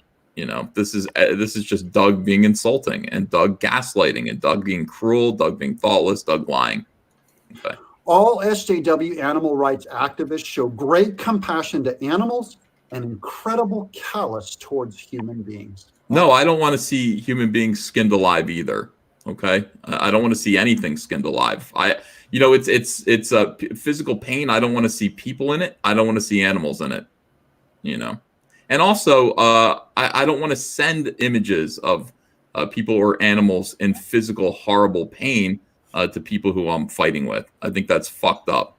Here's Doug being cute again with another Doug. Oh, nice. Yeah. So some interspecial stuff going on. Yeah. I almost got mad at him, but I can't. You can't because he's So just adorable. I love him. Well, I'm kind of pissed. He just spoiled The Shape of Water for me. Screw you, Doug. I think he's gonna eat something right now. He's so much fun. Oh, he's eating. This is a guy who really likes himself. You know what I mean? I'm on the internet a lot. I don't film myself all the time like this. This guy has footage of himself. Our Doug. Nobody wants to see me eating like that. That's our Like, Doug. I just know this. See, what people don't understand. This is he's like a large 11-year-old. But this is his neighborhood. You see what I'm saying? Yeah, that's not Los Angeles. Yeah, Mike, tell Comics Gate to go fuck themselves. Oh, by the way, I'm riding my fucking hoverboard back to my name. So this is a guy it's gonna work out great. This is a guy who is advising and manipulating people who can't even pay their mortgage or their rent to go tell people who are trying to help them to go fuck themselves, who are trying to help them. He's calling them bullies. He's calling them a mob, the people who are actually backing and supporting their comics or would like to. This large 9-year-old, is advising them to just flip everyone off because this is where he lives. This is his community. By the way, he's letting you know that. He's showing you this right now. He's showing you what he has. This is deliberate. Understand is that it's actually an honor to go through persecution with your friends. And if you can survive it, if you can get through it, Oh my God. it's important to Why isn't he Chewbacca? Wait, did you hear what he just said? What a hero. He's telling Edwin, because that's who I think this is for, Interesting. that it's an honor. I think it's for a lot of people, by the way. Well, just picture Edwin just picture someone watching it. It's an honor to live through being persecuted with your friends. He just said that. So presumably Doug is his friend. And be persecuted for me. Be persecuted. Suffer for me like Christ did. Suffer for me. Let's listen to that again. What I don't understand is that it's actually an honor to go through persecution with your friends. And if you can survive it, if you can get through it, then you're a real man. And you'll be reborn. Yeah. All right, so he's talking about persecution as he hoverboards around that neighborhood. Go fuck yourself, sir. Yeah. I'm just picturing him saying how Edwin was getting dogpiled, right? Because someone was being dogpiled. It was Edwin. And I picture Doug telling someone, doesn't have to be Edwin, but telling someone, hey, don't worry about being dogpiled, because if you can get through it, it's an honor to be persecuted. And as we all know, the ultimate man who was persecuted was reborn and eternal. So don't worry, Mike, when your life is completely ruined, or don't worry, Edwin, when your status and life or whatever you invested in trying to support and be involved with comics is completely ruined, you'll be graciously reborn into something even bigger. So it's good when you're being persecuted. This is cult language. This is how cults talk to it. Am I wrong? That is correct. And what he is saying, what he is doing is manipulating people look, wealthy people do know how to play other people. They just do. He's got it. I'm sure it's been done to him before. And now it's just, it flows like water for him. But he's actually, if you just play it one more time, and I won't interrupt. But I love that he's on a hoverboard. He's on a hoverboard, right? Yeah, he was manipulated, by B.J. Abrams. I mean, that's the story, right? Oh, B.J. Right. All right, here we go. Let's listen one more time to this. Amazing. First of all, tell everybody to go fuck themselves, and then when you're done, fall back on your Mega Man money. Oh, you didn't create that? Oh, that's right. Your Veggie Tales money, all of this money. Yeah, sure. And by the way, this is paradise. That's the other weird thing of that. Look around him. You want to be there, don't you? You want to be there with Doug? I want to live there. It took a lot of people's souls to make that house. It wasn't just his IP. I can promise you that much. I'd rather be on the floor with Wenger. Me too. I just think to myself, it's like he made money off of my suffering as a child because that balloon level in Earthworm Jim was bullshit. Continue. Here we go. What people don't understand is that it's actually an honor to go through persecution with your friends. And if you can survive it, If you can get through it, then you're a real man. It's a Well, honestly, it's not an honor. It's not fun. And, we kind of have been going through persecution as friends together. And you kind of showed up here looking to exploit the people who were being persecuted as brothers, as real men together. You took $200,000 from this community, told us to go fuck ourselves, confused a few people who desperately need this community's help in order to pay their bills, and here you are on your hoverboard saying it's an honor to be persecuted with me. Yeah. Where are you? Where are you right now? Where's Dietrich Bonhoeffer? You're not in a concentration camp. Like, knock it off. Seriously, you live in $1 million house. Telling a guy like Edwin, who's just a construction dude, a simple construction guy from Hawaii, to suddenly be your martyr, go fuck yourself. I love. Well, Edwin wanted more. You know that Edwin wanted more. He wanted to be somebody with power. That's what he gets off on. He gets off on that power from being the spokesperson for the community, making the decisions, deciding who stays, who goes. Yeah. I love that the guy who's preaching persecution is on a hoverboard in front of his mansion. The hoverboard just makes it. Where's Elliot? Where's Elliot Fernandez? He's like suffering with you. He's suffering persecution. Yeah. He thought with you. Where is he? Where's his big campaign? Where's his reward at the end? He was forgotten. He was forgotten. He was left alone. Doom Kickers got absolutely no promotion from Mr. Doug TENNAPEL. If there was no volume on this, I would think this was the Anne Frank story. Why? The level of persecution. From this sure. Guy on a hoverboard in front of his fucking mansion, like Joan of Arc. He's just telling his followers why it's okay for them to throw themselves into all sorts of trouble, taking all sorts of inappropriate bad actions. Don't think that Mike sent that frog on his own. Mike does stupid stuff, but I haven't really seen Mike do hateful stuff. I've never seen him do anything like that. You think that was Doug? I don't think that these guys blink unless Doug says to blink. He's telling them to suffer pain that they're earning, but he's calling it persecution. So you're telling me that I came out and I said there's a conspiracy to hurt Kelsey Shannon and punish him for seeming to side with the war campaign and Comicsgate, okay, and he was going to be punished for that, and so were the Brightwisers as a warning, as a warning to the Brightwisers with their big Walmart deal. Do not hang out with Comicsgate. That's right, Don't hang out with War Campaign. And I said, and I'm not going to tell you who these people are yet. I'm just warning them. And then suddenly here's Doug TENNAPEL. This poor hobo, right? Kelsey Shannon. I mean, he just appeared in the chat. I don't know what else he did. He appeared in the chat, the War Campaign chat. I feel for the guy. I really do. You know what? This guy's just looking for a place to get away from the cold. I mean, the snow is going to be coming down on the mountain soon. You'd think he'd encourage a guy who typed in the chat, "I love pussy." Yeah. Well, if Kelsey man. Kelsey's a super talent, and if he ever needs work, one or more of us will make that happen. I'm sure it's not going to happen, or he's not going to need it. If he ever needed it, he'd help him. But this is ridiculous what's being thrown at Mitch. Ethan, your open threat to people that are attacking these good people at Comicsgate was brilliant, and it did drive the rats out. And I think what you see is Doug trying to protect his human assets that you scared the crap out of. Yep. I'm sure a couple people are making phone calls saying, "Hey, Doug, this is not so cool." I don't think yeah. CECIL is in business. You've been in finance. I heard a few things you said. You've worked with a lot of powerful people that pull shenanigans and that also stay on top. You know what this kind of stuff is about. But yeah, you did scare them, Ethan, and it was a little scary. But here's the thing. I will excuse anybody for fucking somebody over for money, for opportunity, for a deal. Mm-hmm. But people just fucking people over because they don't like what they're doing just for fucking. This is this is another level. This doesn't even exist on Wall Street. This doesn't even exist in business world.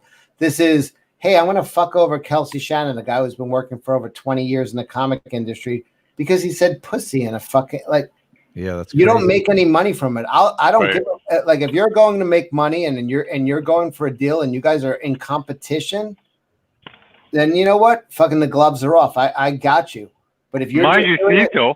if you're just going to fuck somebody over because you're friends with someone I don't like with, and that'll make me feel better if your whole fucking world collapses, go fuck yourself, you fucking stretched out cocksucker.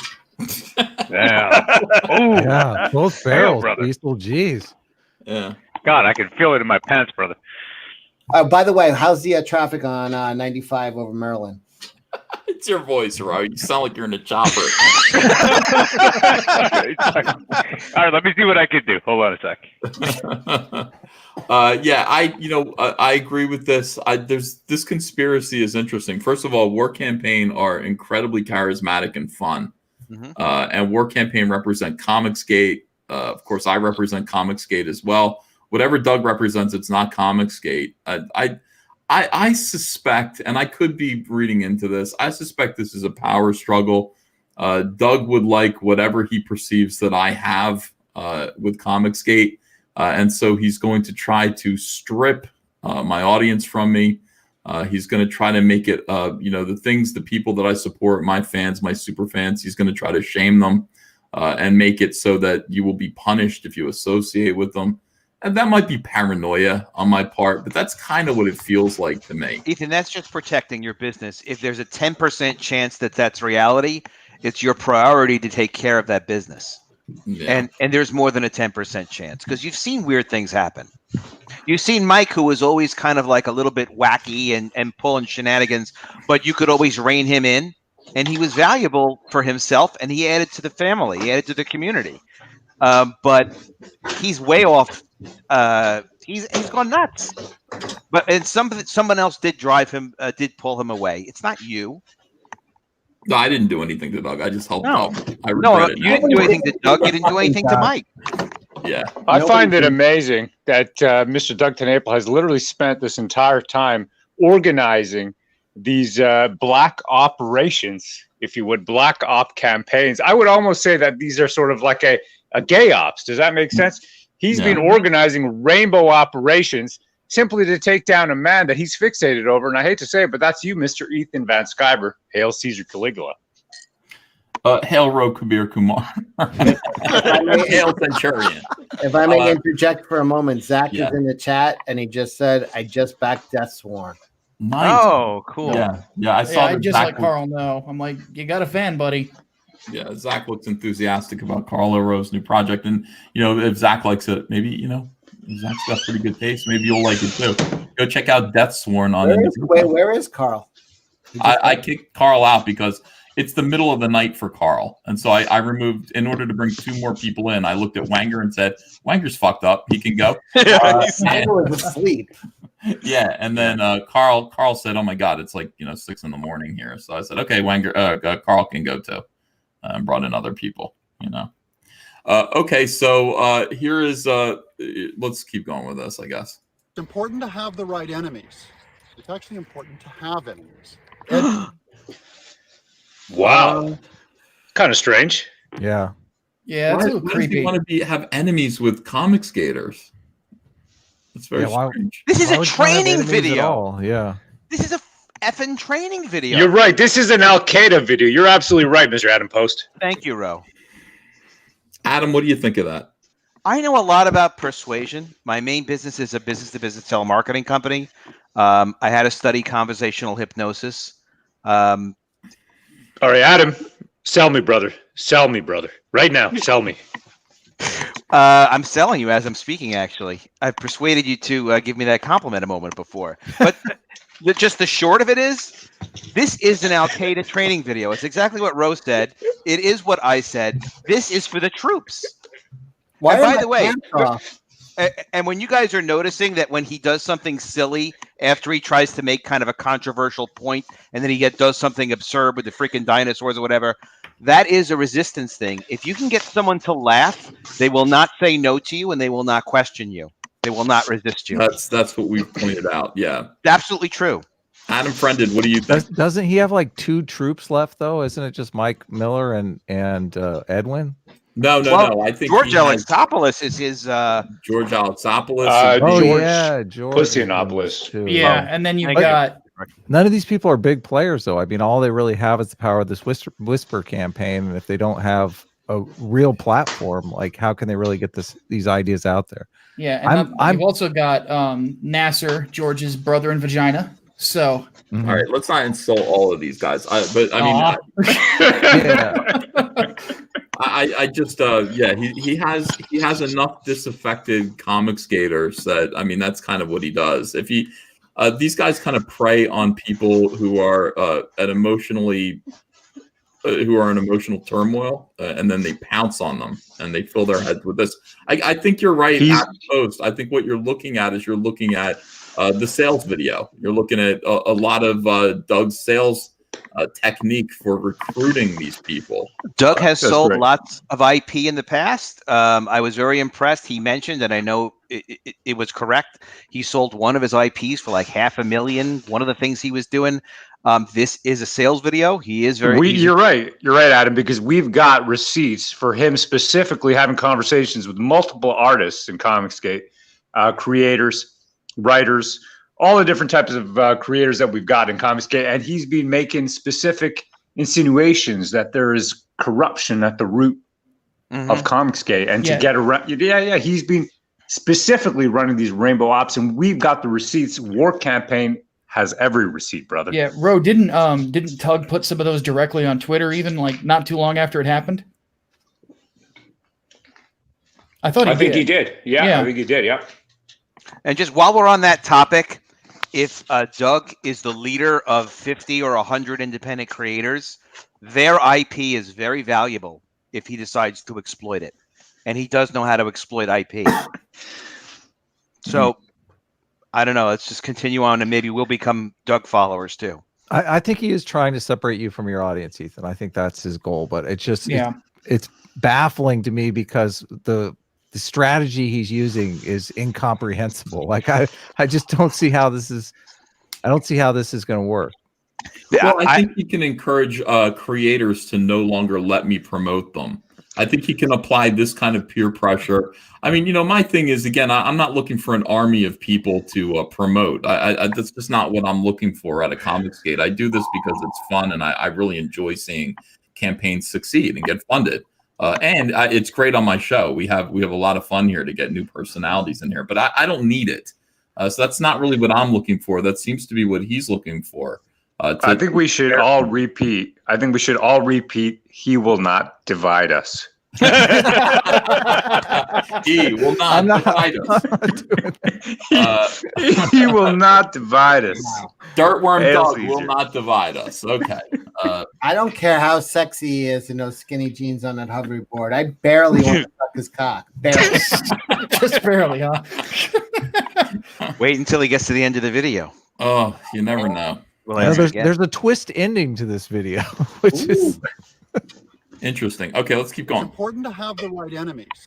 It's actually important to have enemies. Well, Doug, you seem to be making enemies. I don't know why. I never planned to be your enemy. I still don't think I'm your enemy. I don't feel like I'm your enemy or you're my enemy. Maybe you are, and I don't know. I don't think I don't know. It's a weird thing to say. It's important to have the right enemies. What the fuck are you talking about? Al-Qaeda training video. Well, you just try being nice to people, dickhead. Like, how hard is that? Christianity seems to be about forgiveness, and he seems to be really wrapped up in that tweet that you did 100 years ago. It's like, let it in go. his mind, he's running a war. Okay, on the gays, he's continuously attacked. If you go on his Twitter, I mean, it just doesn't stop. It's continuously about the gays. He's fixated. Really? You know that? Really? I mean, we got rainbow dongs, but this man wants to suck them. I just think again, from a Christian, where is that in the Bible? The Christian should have the right enemies. I don't understand. It doesn't say that. It says love your enemies and pray for those who I'm pretty sure forgiveness is like the top up there, and like hate the gays is like maybe 1075. There's a couple scriptures on homosexuality, and that says nothing about hating the person. It just says it's a sin. That's it.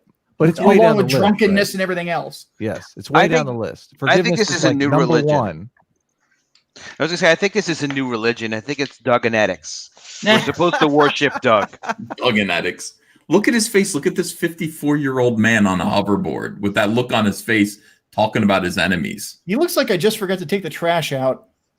It's odd, man. All of this is fucking weird. I just want to sell comic books. He's not even talking about his enemies. I think he's talking about, he's telling his soldiers they need to have the right enemies. They need to fight. They need to be persecuted on his behalf.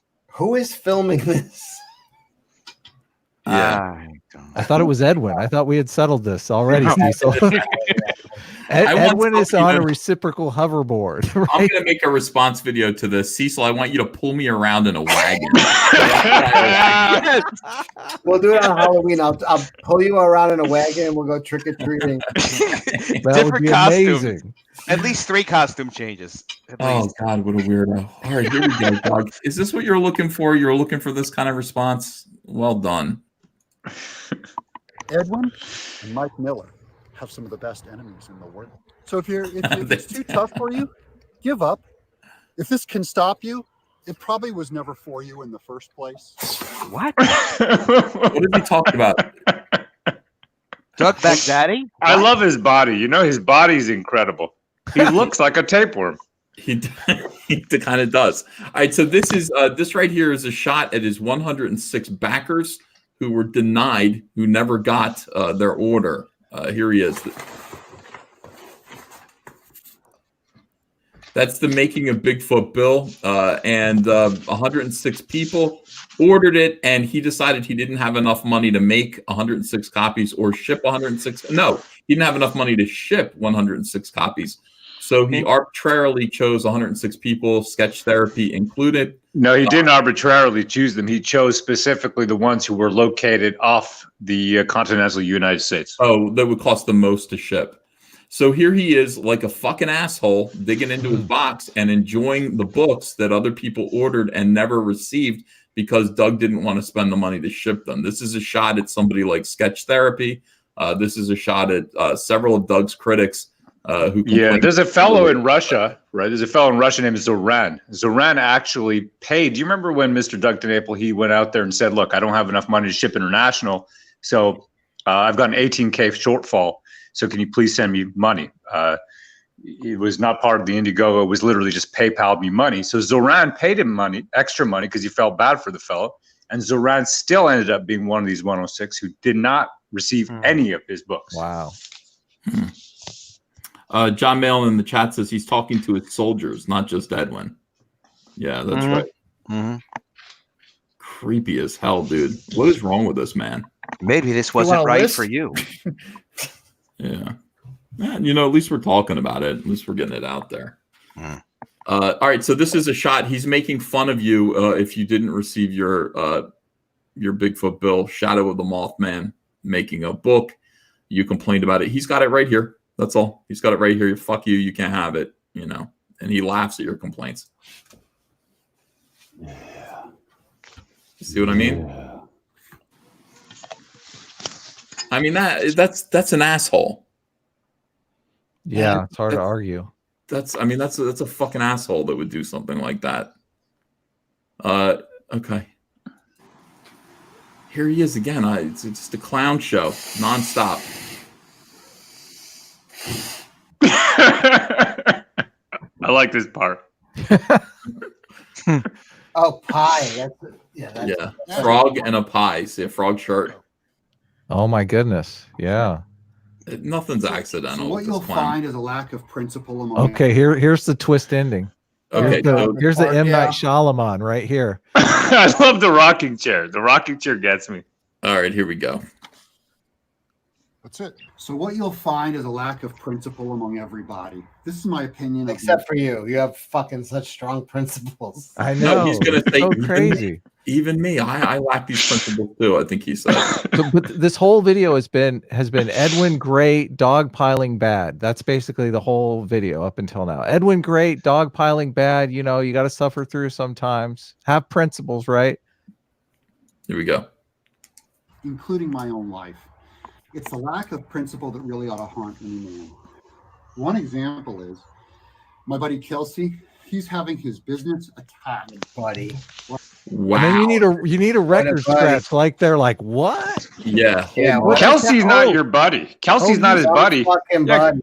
yeah, Kelsey's the guy that he trims his shrubs. Yeah, it's like, oh, he's been dead the whole movie. I get it.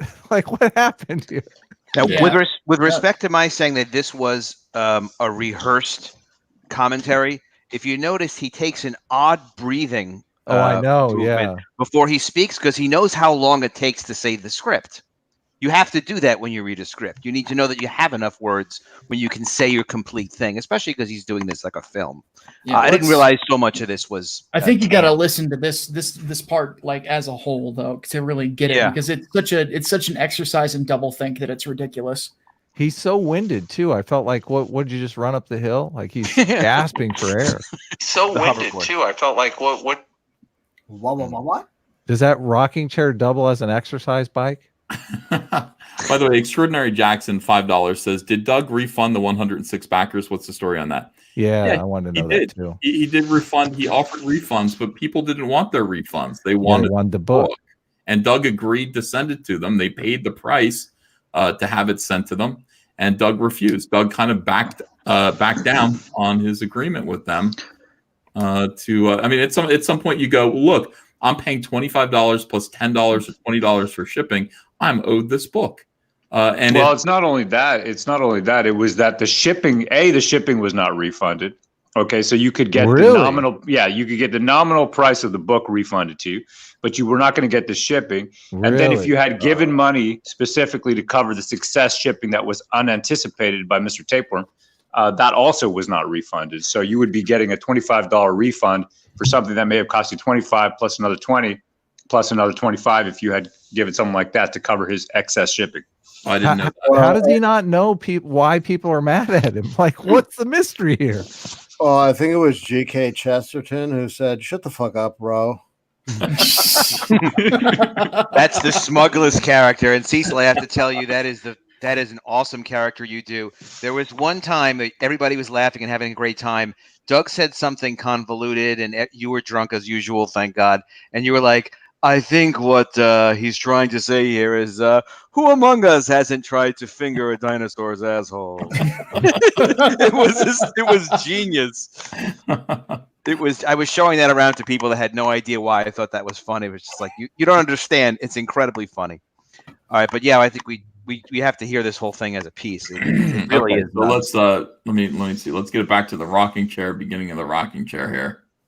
He's got his big hand up in the air. Here we There's go. a lack of principle among everybody. This is my opinion of the entire internet, including my own life. It's like, what? What? He's like, everyone has a lack of principles, including me. Yeah, that's the big problem. Oh man, this guy. Well, actually, he said it an interesting way. If you want to be technical, he said everyone on the internet has a lack of principles, including me. But then he qualified it with saying, including me for my whole including my life, which is not him on the internet.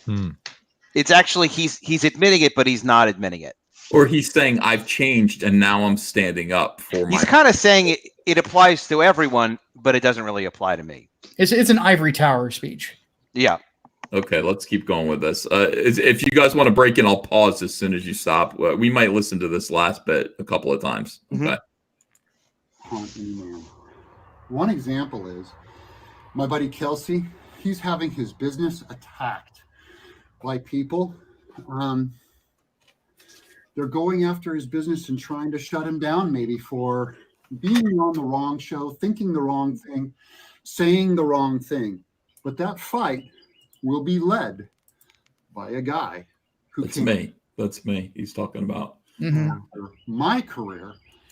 Boy, this is complicated. All right, so hold on a second. Let me just try to unravel this in the old duder's head here.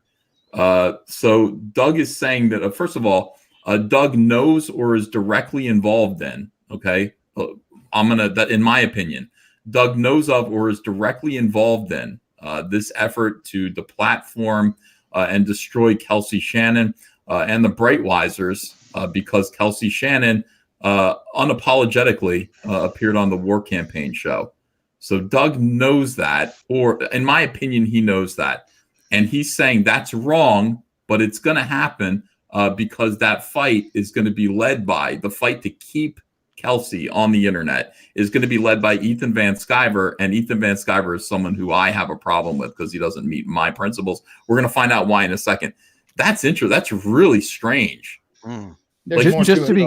Just to be clear, Kelsey didn't appear on the show. He appeared in the chat. In the chat of the show. Yeah. Let's not overstate that. Yeah, exactly. He wasn't even on the show. He typed "I love pussy" in the chat. All right. So here's Doug's issue with me. Calling me a homophobe for being the wrong thing, saying the wrong thing, and he attacked my career and the company that I work for, asking these are innocent questions, of course. I never said any of that shit. Okay. First of all, I never called Doug TENNAPEL a homophobe. The rest of the world has. And I might be the only one who has never called Doug TENNAPEL a transphobe or a homophobe.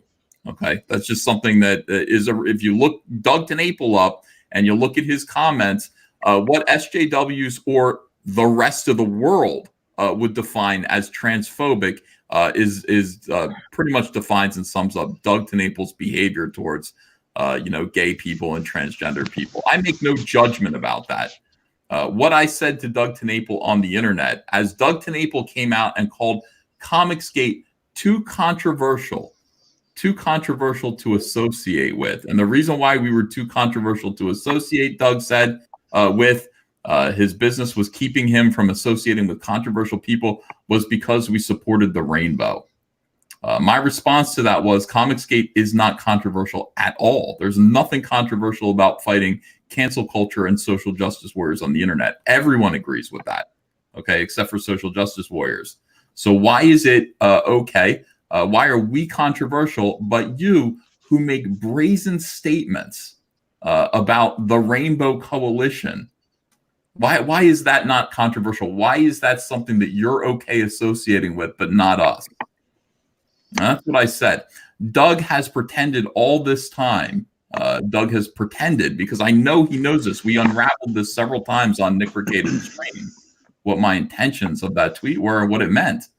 Doug is still pretending that I went after his business, that I personally called him homophobic, and that I tried to destroy his career. Well, see, that's a thing too, and there's also a distinction to be made here, and I hate to be serious about it, but the thing is this, is that the rainbow movement as a whole, or not the rainbow movement, but what he sees as this, I think that's what he sees as the rainbow movement, which is the SJWs pushing this, let's turn Iceman gay. This kind of thing is incorrect, generally speaking, but I must say that at the end of the day, do we really care if another man's taking another man's back hole in the privacy of his own home? I personally don't really care. No, I don't care at all. And by the way, I don't care if you do care. I just don't want to know how you feel about it. I mean, I think as creators, first of all, the fans are allowed to feel however they want. They're the customers. So we would never, ever criticize the fans. We don't tell the fans what to do, think, believe, feel, say, any of that. That is policing fandom. We're against it. When it comes to Comicsgate as creators, I mean, the principle of Comicsgate is to just sell the hot dogs and not be judgmental about who is buying the hot dogs, and also not discourage people from buying the hot dogs, even if they prefer hot dogs. So he has to stay away from controversial stuff, right? The status quo position, I think we can all agree, is pro-LGBT, right? I mean, you got Gillette making pro-LGBT commercials and stuff like that. So the pro-LGBT, I can't even say it 3 times in a row. That stuff is in the mainstream. That stuff is Adam. Can I ask you a question, brother? Yeah, go ahead. I've been wondering. Uh-oh. No, Ro, I am not a double agent. I'm just wondering because you look like a discount BJ Abrams. That's the reason, brother. Adam, he wants to know if you're gay. You've got all the right enemies as far. Am I gay? No, I'm not. Adam, gay. get over here. You've got all the right enemies. I'm lovingly married. Wanger has already made a pass at me on this stream 3 times. Adam, wasn't it Friedrich Nietzsche who said happiness is the feeling that power increases a fuck war campaign? I believe that was Nietzsche. All right, so Doug is lying here. What kind of name is Friended, anyways? What kind of name is that? Even a real name? No, it's not a real name, obviously, Ro. And I completely agree with you. Gay as fuck, like totally gay. Listen, yeah, okay. Listen, Adam, before you hang up the phone on me, wasn't it Kierkegaard who said life is not a problem to be solved, but fuck war campaign? Hold on, you're Googling these, Cecil. How are you getting all these quotes exactly correct? Cecil's a homo. We don't use Google in this stream. You have to memorize this stuff, Cecil. I want purity.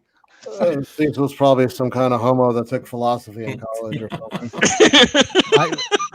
Word on the street is I actually hate philosophy, but I'm just saying, like, the argument that Ethan is making is that, you know, you wouldn't want to go against the LGBT status quo if you were going to try to protect your brand. Right. Yeah. Well, yeah. I think it wouldn't be good for business. Yes. That's it. That's what it comes down to. I mean, Comicsgate, the professionals in Comicsgate are being trained to think about their business first, and think about their customers, and, you know, try to attract the widest possible customer base. And that's all it is. Yeah, we respect people. We don't judge people. That's their business.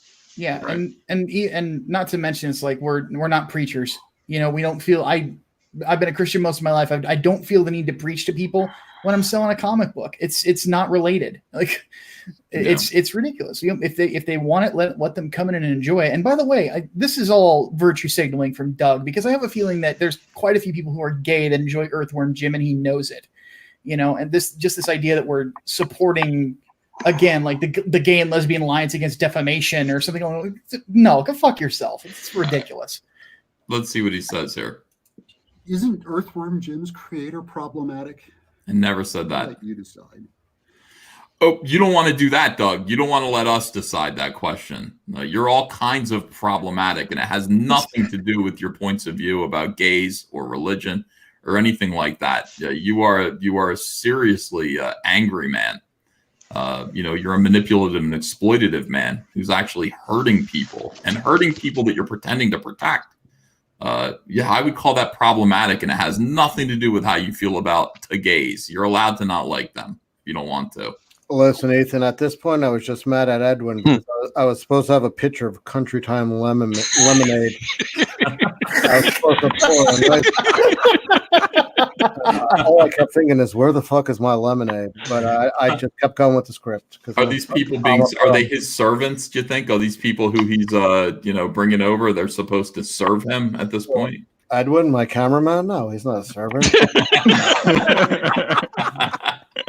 They serve him. He validates them. It's more important than money. Validation is what it's all about. Can we back up to the part where he says Kelsey's his BFF?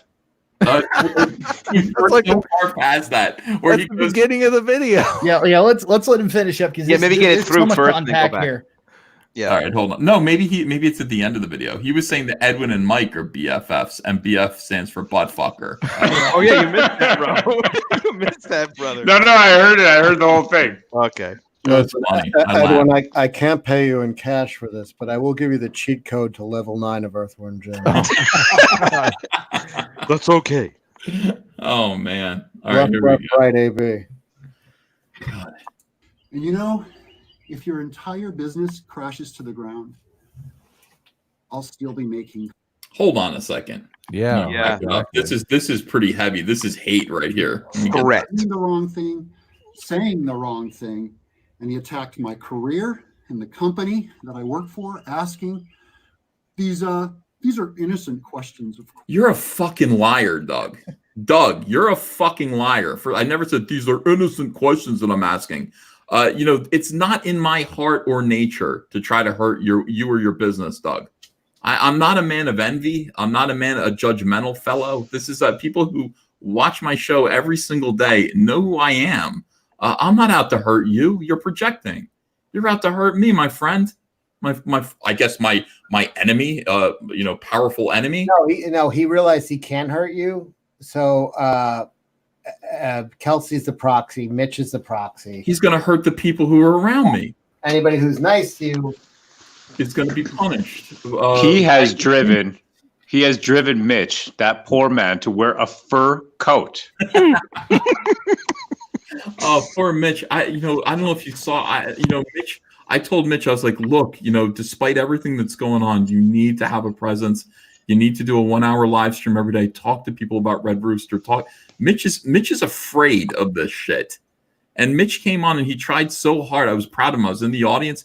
He nearly had like a panic attack in the middle, just trying to talk to people because all of this shit is coming down on him. He's responsible for like the welfare of 8 different creators with Allegiance Arts, including his family and his own future. And he's got dickheads organizing what we would call rainbow operations to control, manipulate, and perhaps, if he doesn't comply, destroy his future.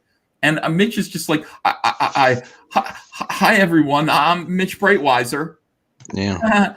Oh, I don't feel good. He's like, I feel like I can't breathe right now. That's the problem with around people like Doug. And I don't know, I'm sure his investor is a good guy, but there are bad people all over the place. You get chewed up. You become raw material. If someone starts assessing and saying, okay, you're weak. What do you have that I can take? Well, you know what? Then I honestly, I'm going to subscribe to Mark Waid's philosophy of the strong protecting the weak, because really all I care about is if someone like Mitch Breitweiser is a good comic book creator, and he's an excellent comic book creator. Oh yeah, I don't want to phenomenal. It's like I don't want to see him persecuted. I don't want to see him picked on. I don't want to see him feel threatened by these assholes. So I went on his stream and I propped him up a little bit and just kind of gave him a little bit of support, and we did a great show together. And those of you who care about Mitch, who care about Allegiance, who care about Kelsey and Betty and everyone associated with that, go over there and give those guys some support. You know what I mean? And understand what's happening to them right now, because none of them are bitches. None of them are going to publicly complain about it. They're doing beautiful work. Beautiful work. Yeah. By the way, did this video come out after you were on their show or before? I guess after, because I did Mitch's show, I think around noon, like right before I went to bed. This Doug video came out today, I believe. Yeah, it was earlier today.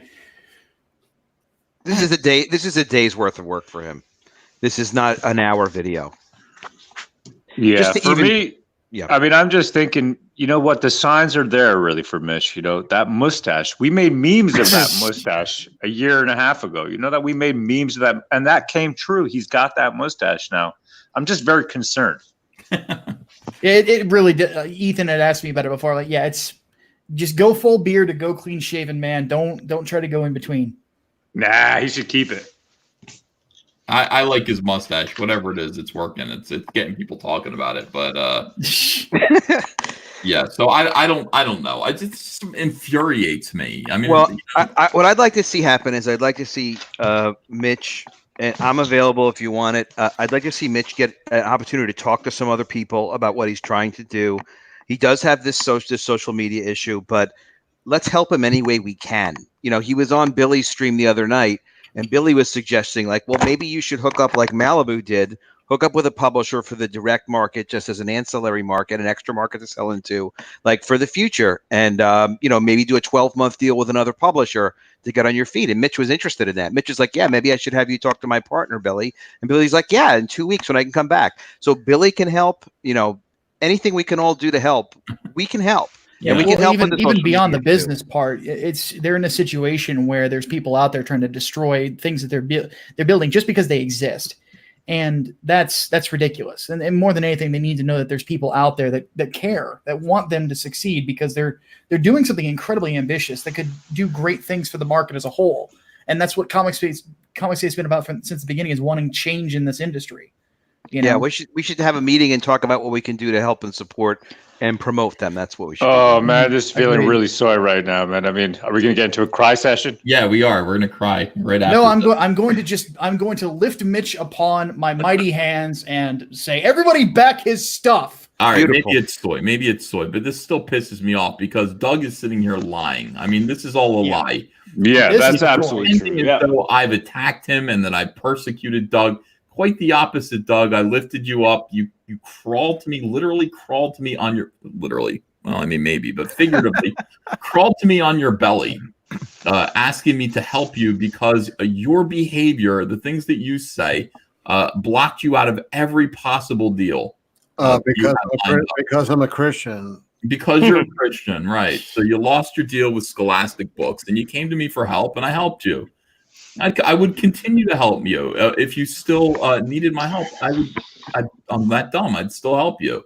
If I didn't know that this is who you were. I never hurt you. I never said anything bad about you. What I did was I actually stood up for Comicsgate. I said Comicsgate isn't controversial. I won't have anyone say the Comicsgate is anything other than wonderful, amazing. Can I just say something, Nathan?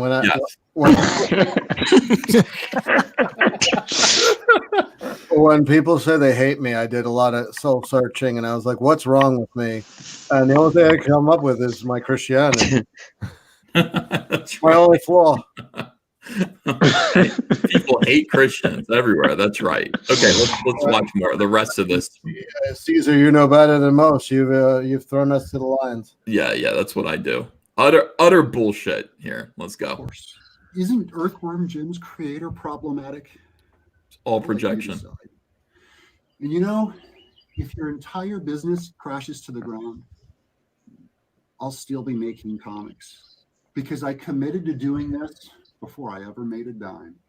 And that's the one thing none of these people understand. He's misunderstood. He's misunderstood. Yeah. He's a misunderstood genius. Also, I have a little asterisk. And by comics, I mean children's stories. That's actually true. The comics are kind of a new development. I don't care. Doug, thank you for doing comics. That's very kind of you. But you're still an asshole. Yeah. Well, hate Christ much? Yes. All the time. That's why there's a cross tattooed on my arm. I knew it. I'm very self-flagellating. What can I say?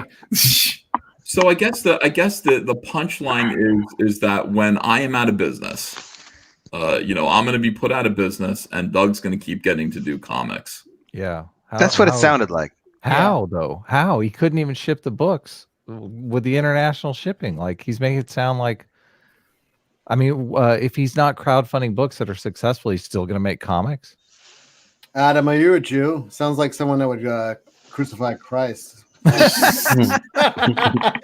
I'm actually a Christian atheist. I think that's why Doug. So you say. And I guess if nobody's if everything comes tumbling down, I'm still going to be making comics because that's a commitment I made. You made it to yourself. I'll tell you something. If nobody wants to read my comics anymore, I'm going to stop doing them. And that's a commitment that I make to you guys. If people don't want my product, I'm going to find something to make myself useful to society. Fortunately, people do want my comics. So do you remember, Caesar, sorry to interrupt you, but do you remember that you used to talk about being a truck driver? Yeah, that would be a useful thing for me to do if nobody wanted my comics and if I wasn't an amazingly talented comic book professional. I would be a truck driver. The idea that it's noble to say, even if nobody wants me to, I'm going to still doing comic. I'm going to still be doing comics forever. So he's going to be Preston Poulter? It's a strange thing to say. Yeah, I don't really understand that. Instead, why don't you do something that actually helps the world? I love that Preston guy. He's got his finger on the pulse. He's the next superstar. But that's Micah. Can I get off topic for 1 second, Micah? Do you have any shirts that have sleeves, brother? That's a very good question. I thought I had one in here, but I guess I don't. There's somewhere in my closet. You don't like what you see? No, I think brother. All right, let me read some super chats here, and we'll see what people are saying about this whole thing. And then wow, we've got a lot of people in there. 2,125 people on a Tuesday night. Thank you guys. Hi, Doug. I know you're watching. Random McBranderson says, was great watching you on Mitch's stream. I backed the Allegiance campaign. Everyone should check it out if they haven't already. Christopher Arcella says, great job, Wenger, and you, EBS, ripping apart Pocket Jack's comics. Did I do that? Did I rip apart Pocket? Oh, yeah. He was calling me gay. That guy hangs out with Doug. I wonder if Doug is going to have a talk with him about, the rainbow being the go-to insult for the enlightened soldiers of Doug TENNAPEL. 200 Watt Studio says EVS is going to crowdfund buying DC. That'd be nice. Dr. Ian Malcolm says, Hail Caesar, he who possesses the body of a Greek god. That's me. Sween says, 1 day left on the Oddity campaign. Thanks for the support, and thanks, Ethan. Matt Becker says, holy shit, Doug reaches higher levels of scum daily. Why hasn't he just gone away and done his own thing? Why does his job, what is part of his job, include persecuting Comicsgate? Well, Cecil pointed out, and he was right. Cecil said that Doug admitted what he wanted from Comicsgate were soldiers to fight for him against whatever. Doesn't matter, against whatever. Now he's got these other soldiers. It's smaller. It's not all of Comicsgate. It's the anti-CG people and as many as he can recruit. He just wants soldiers.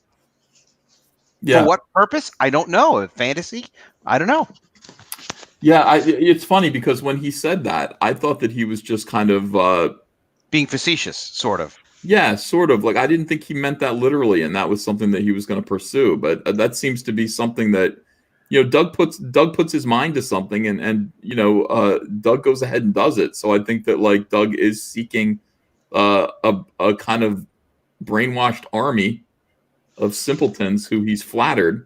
Who are going to do what? Fight the gays for him. I mean, perhaps promote his campaigns as he launches campaigns, and everyone could retweet, and he'd have, You got to remember, we would do that willingly. That's Comicsgate. He doesn't need to brainwash people to do that. On the topic of even these soldiers, okay, as we're calling them now, but I would say more as conspirators or co-conspirators. It's the fact that you got to remember that he's even been actively encouraging this fellow Matt Mertz to take Pan, right, our Pan boy, for a cyber stalking case in the state of Washington because of his memes. So on that case is actually going to be going on tomorrow. So he's got that he's got that hearing tomorrow, and this is simply because you got these these top tier guys who are encouraging this kind of thing. No. There's real world repercussions. No. Don't listen to him. In my defense, this guy's a Hindu. He's a godless heathen. Yeah, By that's. the way, but Ethan, wasn't it Confucius who said, "If you hate a person, then you're defeated by them." Unless it's Ethan, he's a cocksucker. Oh, Confucius said that. Shit. All right. So Scott Schatz says, if DC Publishing is sold, how will we read 5G? These are good questions.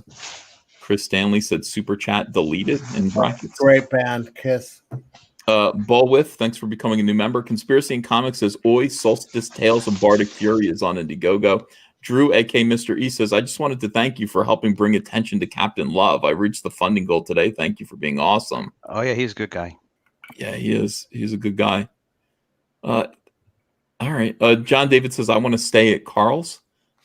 Geek True says, are the CyberFrog Chromium covers still shipping? I still haven't gotten mine yet. I received the team-up cover a month ago. Looking forward to the Chrome. Yeah, everything's still shipping. I don't have the ash cans yet. So, we should be getting those soon. And we're going to ship out people who backed at the $50 tier. And then I got to finish all of the sketch covers. I got 700 of those to draw. That should be fun. So, those will be the last ones to be received, I believe. I think at this moment is the time to pull up George W. Bush, my favorite philosopher. He said, fool me once, shame on you. Fool me twice. It means we won't get fooled again. Camara says, hey, VS, mind if I plug my IndieGoGo SOS Volume 1? No, not at all. John David says, DEATHSWORN rules. Get Down Demon says, Dirty Doug loves to give dong attention. Well, that's, I don't know if that's true. Nin No Lose, thanks for $20, says, it's a pattern. They did the same thing when EVS's book was about to ship. All this happened the day after Mitch's big announcement. Don't fall for it. Let them wither. Only a wounded animal attacks the way they do. That's an interesting conspiracy theory. And it's like people talk about how SJWs on the internet and then people who do rainbow operations organize to create waves of harassment and abuse right before something big is going to happen. I don't know. What do you guys think of that? Is that paranoia? I like the wounded animal reference, that the way they're attacking. Like a frog, yeah. Yeah, I they think feel all threatened idiots by are gonna something. Listen to a guy who doesn't even own a hoverboard. But in all seriousness, though, it's an interesting thing because for some reason they feel threatened by Comicsgate in general and the things that we're doing, and I don't get it. But then again, I'm not that kind of a person. So, but oh, they are fascinated with this idea of just destroying people and attacking them for the dumbest reasons. I mean, Mandy Summers got attacked by Pocket Pussy for having the gall to be a good-looking woman on the internet. Like, go fuck yourself. Oh, really? I didn't. Somebody said, "Are you watching what's happening to Mandy on Twitter?" And I said, "No, I didn't." And I never heard anything else about it. Yeah, it was. Well, he got fucking bodied by the rest of Twitter. Yeah. Specifically, what's his name doing Mary Boys? He's like, you sell your comic with kissing lesbians, you idiot. I love that guy. He's awesome. Yeah. So, Comics Exposed says Doug spends this whole video talking about Edwin and Kelsey, but never addresses the fact that Edwin attacked Kelsey for the remarks on that stream. Then Edwin tries to get Mitch to attack Kelsey. Yeah. I mean, that was a weird thing. I mean, that whole situation where like Edwin made that crazed video and he's yelling at Mitch in the chat. God, that was awesome. Well, that's what I meant by doublethink earlier. It's like you're sitting there and you're trying to tell us that Edwin is this innocent guy. Well, if he's such an innocent guy, why did he do to Mike Murphy what he did to him? Why did he do to me what he did to me? And then why on earth did he feel the need to have a live stream specifically to shame Kelsey Shannon on the internet, which he knew could be something that could damage that contract that they're in with this investor? He knew that. Edwin's dumb, but he's not that dumb. He knew exactly what he was doing. So the fact that Doug is trying to portray him as this martyr that's about to get crucified on an upside down cross is just nonsense. And he knows it. Wasn't Doug going to burn IndieGoGo to the ground? What? I don't freaking know, man. That last year, he said he was going to burn him to the ground. That's right. Absolutely. Yeah. This year, he's acquired them for free. You got it. Yeah. Edwin's just a normal guy that I don't love. I don't love you, Edwin, but this is what you need to do for me. You need to make some enemies, baby. Yeah. Edwin believed, or he still believes, that he is the wisest man in Comicsgate. He does not understand that the people who are viewing currently right now, amongst them, are more intelligent, more wise people who have had more life experience than him. Yeah. Michael Beacon says 7 Legions is $150 away from funding with 4 hours. Well, it looks like you're funded now. Congratulations. Literature Devil says, has Doug TENNAPEL been up to malicious nonsense? God, I love Literature Devil. Yeah, he has. Nothing could be further from the truth. Literature Devil, that's a video for you right there. The video we just watched, you should comment on. Mortal Thinker said Mike made a comment about Edwin being his partner, and then money signs, dollar signs. That's interesting. I tried to get Mike to watch this video with me because he was going to explain it to me, the intricacies of it. I couldn't figure it out. So I would have loved to have watched that video. I know. You invited him. You invited him in. You read my mind because I was telling him earlier. Yeah, watch this with me. Explain it to me. Let's do the EFAP on it. I want to understand the thinking here. Like, how is this a logical game plan? You know what, Adam? Can we not EFAP, brother? Can we not EFAP? EFAP is a show. I get like 20 times the views of you, Ro. Come on. All right, brother. Maybe it's because you're EFAPing. Everybody wants to see you EFAP, brother. I don't get it either. The EFAP I don't get. EFAP stands for every frame a pause, and those guys go on for I got you. Okay, I didn't know that. Yeah, they go on for like 8 hours dissecting videos. It's something else. This is, the chat saying this is why you're so sleepy, Adam, because you just EFAP, brother. We did. Yes, we do this as well. We do a show on Sunday that we do exactly the same thing. So I understand. You got to be good on your pause game every 3 seconds. Hell, brother. It's a sign for me. I had an EFAP addiction. Yeah. Let's see. Timecode Mechanics says he says, "Hey Ethan, Hexcraft Mechanics went live on IndieGoGo tonight. I'm trying to get 20 backers ASAP to smash the algorithm. Please give it a look. It's wild." Okay. Nathan, we'll look at it at the end of this. Get Down Demon says Dirty Doug deleted. Chapter Master Dante says, if the business with the Chinese government has taught me anything, it's to never trust someone who can't dig a joke. True. Yeah. True. Well, what wasn't it Confucius who I said, thought it was Nietzsche. No, it's C.S. Lewis. Get it right. it was Chesterton. Wasn't it Aristotle who said there is only one way to avoid criticism? Is to agree with me. Well read user one says, brave words. He said, told you E, it was the P memes that triggered them. All right. The Buzz CJC says, Ethan, please do a parody of this video. I'm busy. I don't have time for this fuckery. I'm trying to, get I stuff. want to see the wheelbarrow. Where's the wheelbarrow? That was a good idea. Yeah. He's busy. He's got no time. Plus, hoverboards can only hold 250. Then that's out. We can't do it. It's just a strategic impracticability. All right. So the Buzz CJC. Oh, I read that one. Fusebox says 24% funded, 24 days left. CG, I beseech thee. Check out Outlaw Nations on IndieGoGo. 48 pages of fully colored sci-fi crime action, heavy style. Chris Stanley says Doug is a bad giver of advice.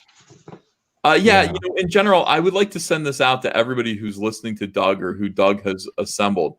Understand, use Elliot Fernandez for an example. Doug TENNAPEL is telling you what to do to benefit Doug TENNAPEL. Doug TENNAPEL isn't thinking about you or your future or anything like that. Doug TENNAPEL is thinking about whatever it is that he wants from the world, from you, from life. Doug is not thinking about you. He got Elliot Fernandez tangled up in this project. He didn't support it. He didn't back it. He just wanted Elliot Fernandez in his pocket. He's got Mike S. Miller in his pocket. He's giving Mike the worst possible advice. He's using Edwin as a mouthpiece. Remember that? That was the weirdest thing in John Malin's video where, Edwin is sitting there trying to convince Mike of Doug TENNAPEL logic, Doug TENNAPEL theory. It was very, very creepy. So I would say, please don't listen to Doug. You're allowed to like Doug, support him.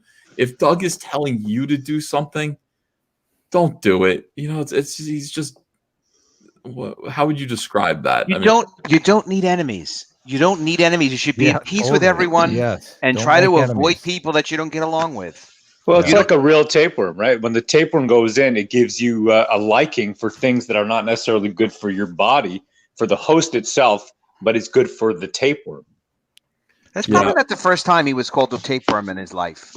He's probably hears it every 10 years or so. People around him pick up on that and are like, hey, wait a minute.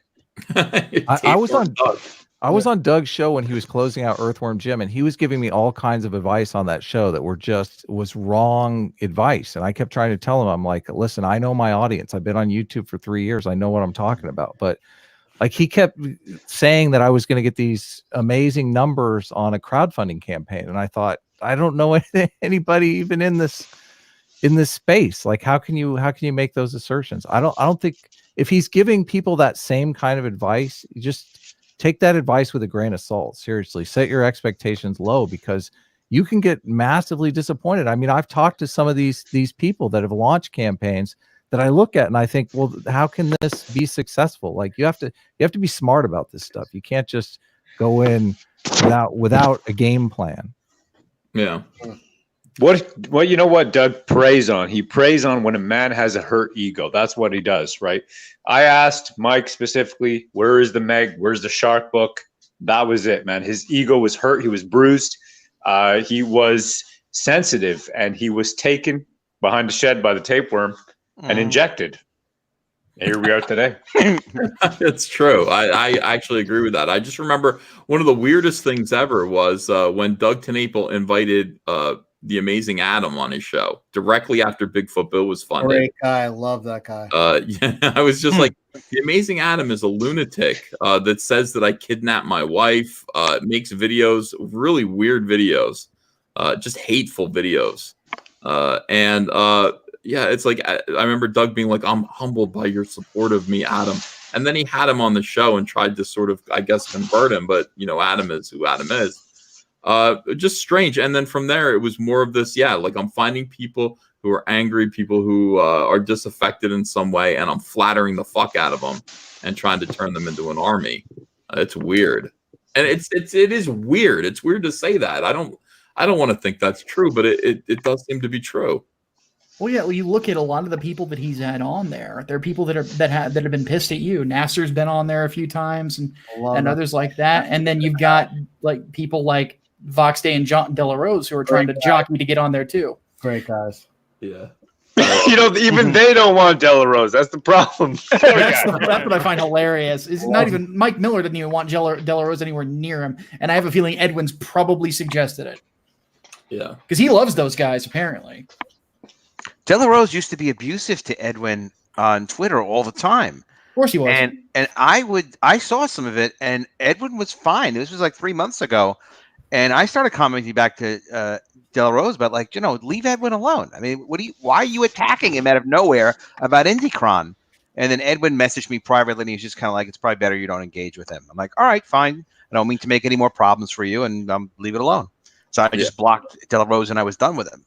And then now De La Rose finally broke him, and he owns him, I guess. Him and Doug split him on the weekends. I guess Bad. You're so great, Adam. Don't even listen to this guy. He's in an opium den somewhere. but no, there's receipts that Edwin was a poster on Vox Day's website years ago. Yeah, I confronted Edwin with them about the fact that he was promoting my book next to like Vox Day stuff and John De La Rosa's stuff. I'm like, this is not happening. Yeah, I was there when Edwin was a fan of Vox Day. Yeah. And it wasn't until Vox Day tried to take over Comicsgate that Edwin completely turned against him. And he said, I was wrong. And Edwin went on some kind of a Hawaiian luau kind of weird getaway. Like he had to find himself again because how could I have been so wrong about someone? About Vox Day. I remember that distinct. Do you remember that, Cecil? Were you around when that happened? I do. I mean, yes. I gotta get out of character real quick. I do remember he was bamboozled by Vox Day. Yeah, and he had to get away for a little while to regain his sort of senses. Like Edwin misjudges people all the time. I mean, all the time.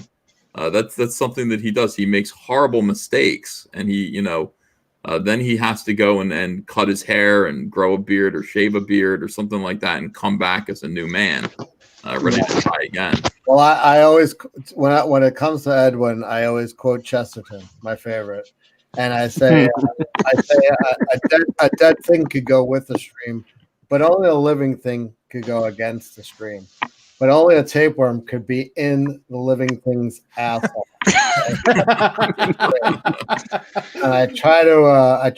I hope Edwin took that advice to heart. Where the fuck is lemonade? I kind of like Edwin's new haircut. I mean, he looks like an old lesbian. He looks like Amanda Bierce, I think, now. Like, if you look up, remember Amanda Bierce from Married with Children? Sure, Marcy Darcy. Marcy, yeah. Look her up now. She looks a lot like the way Edwin looks now. It's interesting.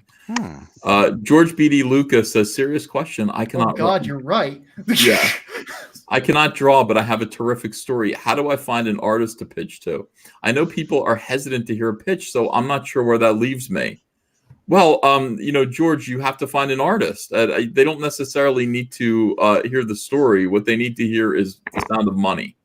I mean, that's the reality of it. Like most people, most working artists are just looking for a paycheck. So what you need to do is find about $3,000 and wave that under an artist that you like's nose. And then, say, here's my story, please draw it. And it doesn't matter if they like the story, just, get the story out there. It only matters if the fans like it. So assemble some money, you can buy an artist. Well-read user 1 says, none of this is about morality. It's 100% a power play. Doug wants to control the Comicsgate market, and he's taking you out to do that. Bad plan. Yeah. Yeah, I mean, I don't know what taking me out is going to do. It's ego. It's ego. You know what he wants to be. Yeah, that's it. You got to remember this fellow. I mean, he was over there. He was hobnobbing with all these Hollywood elites. You know, he was on his knees with BJ Abrams. He was doing all these fine, dandy things. And then he comes here and he's no longer the big dog. Some guys just can't live like that. Hey, Ro, you ever hear a little actor called Mickey Rooney? Yeah, I went to the same mechanic as him. All right, let's see. He was married to Elizabeth Taylor, by the way. He was married to Ava Gardner. He was Ava Gardner's first husband.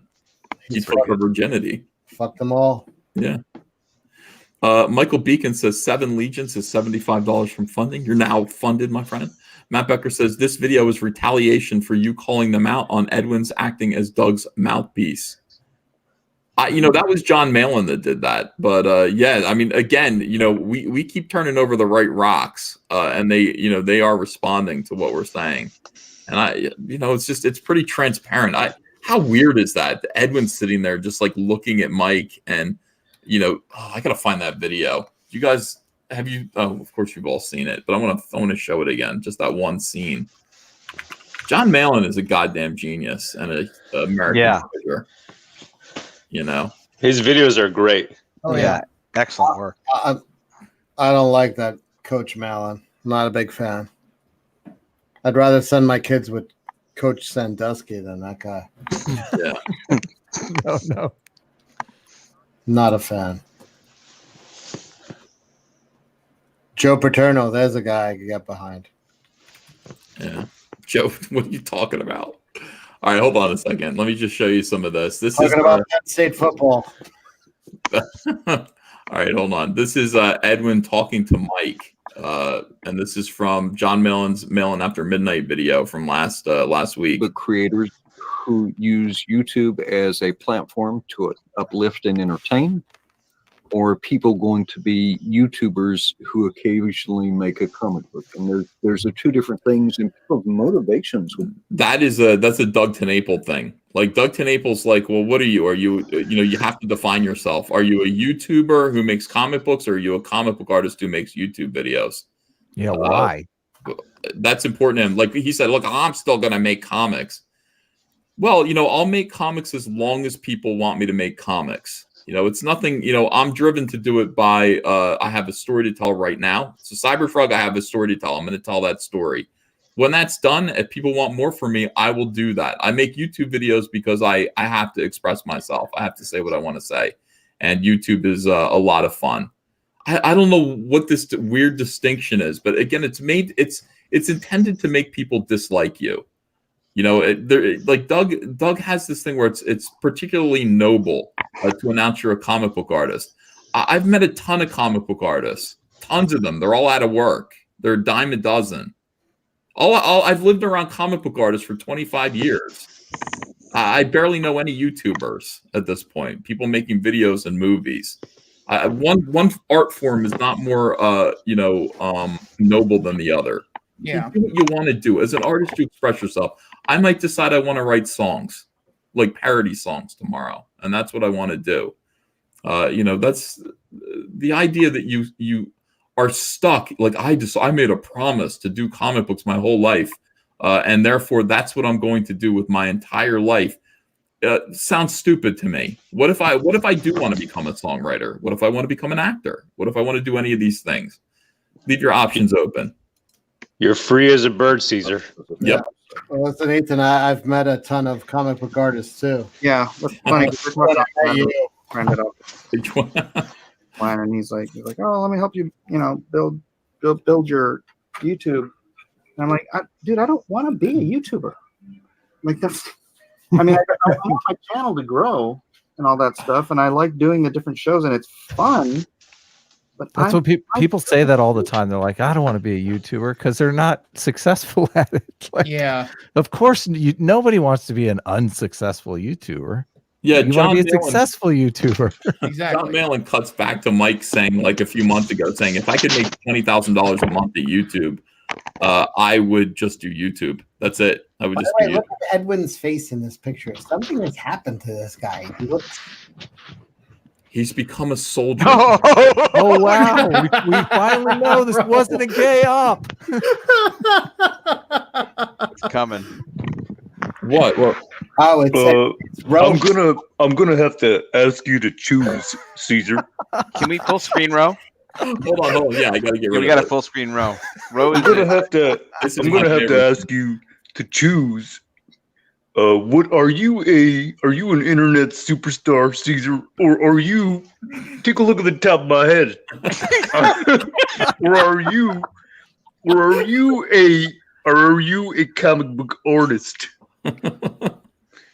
Oh, man. my Lord. Perfect. Yeah. Oh, jeez. I'm just discovering for the first time that YouTubers aren't artists. I thought, like, yeah, Yeah, YouTubers my are totally channel is certainly artists. not art. I'll say that. Well, it's just another medium. I mean, I have done videos that I consider to be art. You know, I will work on a video. John Malin's videos right now are definitely art. Yeah. You know, he's doing a great job. But you know, sometimes you just want to get your point of view out, and you know, YouTube can be your sword and shield if you're being harassed, if you're being lied about. But it's not even a sincere statement. What it's about doing is trying to create doubt in the opposition. It's an attack. It's trying to demoralize. It's something that, to me, I always see it because I'm very big on encouraging other people, and I love encouragement. That's my currency. I love it. I love to give it out. I love to get that encouragement.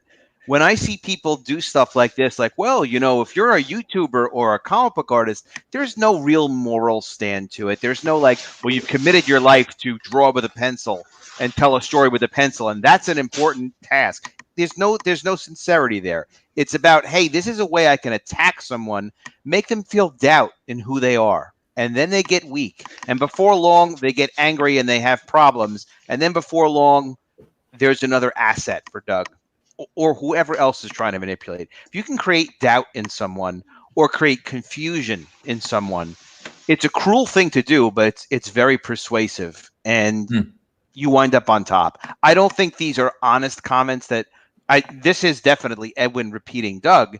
I don't think this is an honest sincerity of saying a man really needs to choose his identity in life. It's like, no, if you can create doubt in someone with respect to what their identity is, that's what they're going to struggle with. And if you think about it in life, it's the stuff that we struggle with is our personal doubts. That's the thing that prevents us from moving forward and doing a lot of things that we know we have to do. We just doubt ourselves. So when you see someone trying to inject doubt, that's evil. What is the purpose of trying to get people to get rid of their social media platforms? I mean, to damage them to the point where they're destroyed, and they won't be totally destroyed. They'll be damaged. They'll have some options. They'll be desperate, and who's going to come in and rescue them and acquire them as an asset? They're all assets to him. Doug himself gave up his social media, though, which I agree. It's a total mistake. Like, you can't make it if you're working in any kind of creative endeavor, you kind of have to have a social media. But Doug is not just selling direct to consumer too. He has not. Yeah, he has other business relationships. So if this is just, you know, he's going to come out and do another book and then he wants to jump back into social media, he will. So is all this crowdfunding stuff just for his entertainment, basically? Is that it? Well, he said he did Bigfoot Bill, and he did that as a pitch book so he could market the IP. He's sold IP for big money before. Right. So he could take Bigfoot Bill, and he said he's got a whole vault worth of other ideas, which I'm sure he does. And in any event, he's got a beautiful presentation piece, like College of the Dead. No, but he's got a beautiful presentation piece that he can go and he can say, hey, I made projects in the past. Would you like to write me a check for $500,000 or $1 million or whatever and give me a producing gig? And, you know, he's got stuff in the works. It's way outside of direct-to-consumer sales. There's one thing on top of that you have to keep in mind too, and I think you and I have talked about this before, Adam, is there's a name there. You know, you put Doug TENNAPEL on something, creator of Earthworm Jim, that speaks to a lot of people. You know, and the fact that he's doing a graphic novel speaks to two different audiences, comic book and video game as well. So there's this big audience saying, oh, Earthworm Jim's coming back. I remember Earthworm Jim. Hey, the guy who created it is the one doing it. And then immediately they see the IndieGoGo. Like, I saw people tweeting about that graphic novel, both Bigfoot Bill and Earthworm Jim, that are not, you know, comic book people at all. There's a ton of crossover there that he can do. Mike S. Miller doesn't have that. And that's where I kind of agree on the Reliance thing. Doug can get away without Twitter. I think he could, honestly. and just do YouTube as his quirky self, and that's enough. When Doug first got into Comicsgate, Ethan was helping him kind of restart his comics work so he could self-publish and basically do comics again and make a living. We didn't understand that he actually has millions in the bank that he just didn't want to tap. However many he has, God bless him, that's his money. Yeah. So he may be actually doing comics on a lark. I think a lot of what he says is not true, and I think that's fine for him in terms of how he operates, regardless of how many people believe in him, invest in him, time, money, whatever. And I wouldn't be surprised if he was just like, yeah, I feel like doing comics again. Oh, there's something happened on the internet. All right, let me jump in and see who's there and who's doing what. He goes right to the top guy. Ethan is, open arms, helps him out. He does the project, then he does Earthworm Jim. What's he want to do next? It's up to him. But he doesn't need the money, apparently. So what's he going to do next? Who knows? It feels like he's been doing this on a weird lark. That's what it feels like. And I don't know what he's going to want to do next on his weird lark. Well, we'll see. John Malin says it's like a suicide cult, and then Doug's got him out. Yes. He's the one. They all drink the Kool-Aid, and he's like, finally, I can get out of here. Yeah. yeah. Wow. That's creepy, but kind of true. Yeah. It's just weird to see like Edwin's face talking to, I mean, again, right before Ro became Edwin. And Ro, you did become Edwin. And I wish you could actually do this, this face right here. You know what I mean? Like sitting there looking, literally looking at Mike as if they're in the same kind of room here, with the darkness in his eyes and his mouth tight, like, he's trying to convince Mike. Mike's head's down. Yeah, even he's doing the same haircut now. Like he's doing the same head down pose, put the camera at the top of my head. Yeah. Poor Mike, man. I don't have enough hate in my heart, to be honest, to do that face. Yeah, Edwin looks like he's ready to like eat Mike. Like, he's looking like the Lannister's third cousin twice removed, about ready to kill Jamie or something. He looks like he's just ready to jump on people all the time now. If you want to denigrate a man, then you Who's doing that? Who's doing that? Cecil, that was great. Yeah, do it. If you want to sit there, hoot and holler and denigrate a man, and then let's work campaign. All right, let's have an Edwin off. Ro, become Edwin again. If you're still here. Ro's like muted. Sure. All right. Let me just fix my hair. 1 second. Okay. All right. Sure. Yeah. Oh, that's good. That's good. Yeah. I thought Edwin was in there. I was Yeah. I did too. What's going on? Freaked out. Hacked in. You want to degrade with penis meat. If you want to take an artist, a guy who you want to denigrate, sure, then yeah. There's a young artist, and he's really talented. Talented guy.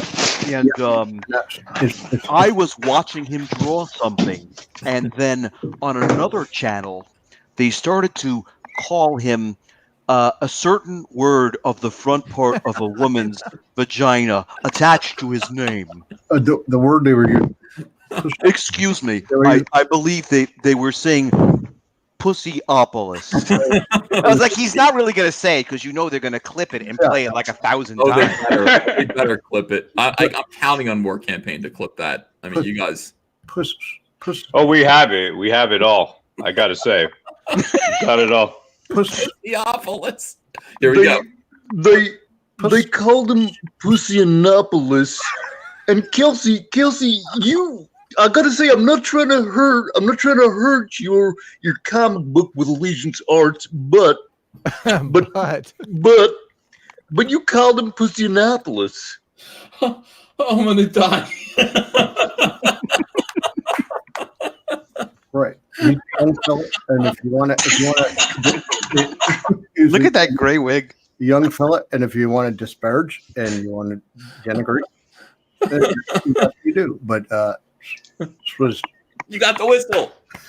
They call him puss.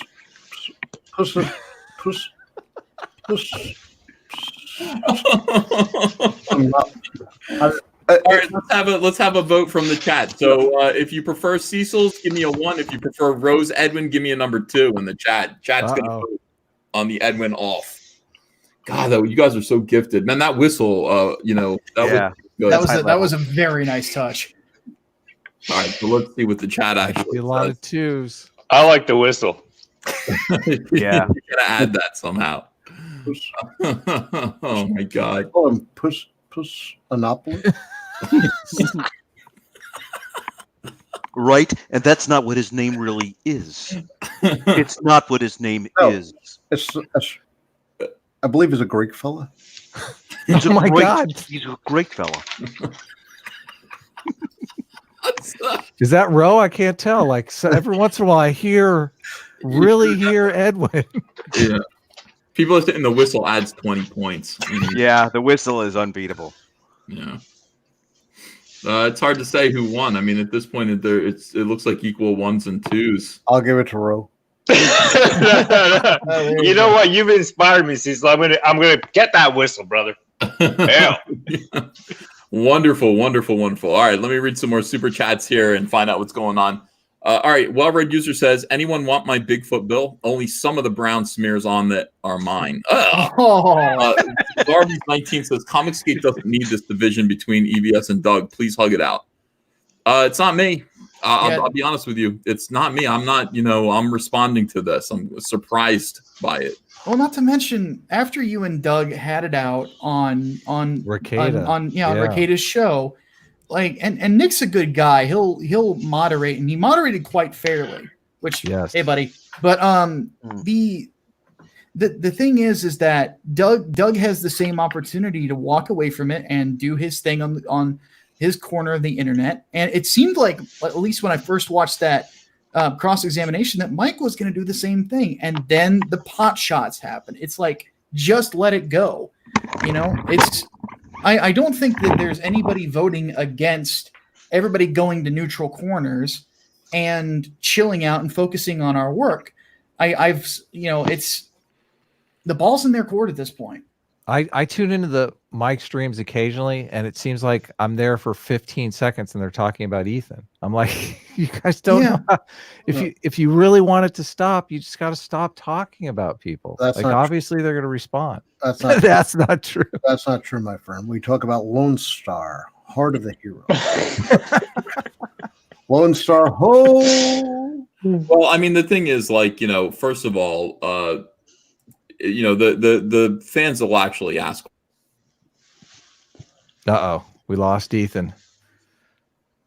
Yeah, Ethan can probably hear us, but we can't hear him. So Edwin, Cecil. Tell me when I'm back. Yeah, you're back. You're back. Yeah. The whole time I'm looking at my back. You're back. Yeah.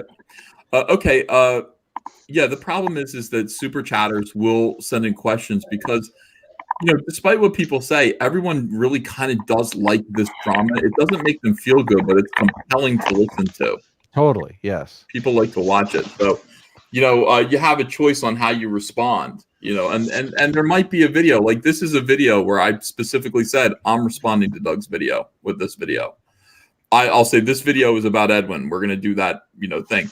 But for the most part, if I'm sitting here doing a Star Wars video, if I'm doing a video about DC Comics, you want to kind of find a way to not have to turn it into, another exploration of the, mental illness that goes on sometimes with outside of Comicsgate. You don't really need to do that all the time. You don't need to. But the Nick Rekieta stream. There's no reason to attack a young creator. Yeah. The Nick Rekieta stream was a resolution point, though. Like, they could have easily ducked away from the drama then. Like, right now we're in the mid. Like, this stream is not a resolution point. Well, I want to say something. I mean, there's something serious to be said as well, because these goofballs have actually hurt Comicsgate. I'll give you an example. So Mr. Yonafui, this fellow who does the memes, you've seen them, where all the heads and the dance videos and all that kind of stuff he's put together.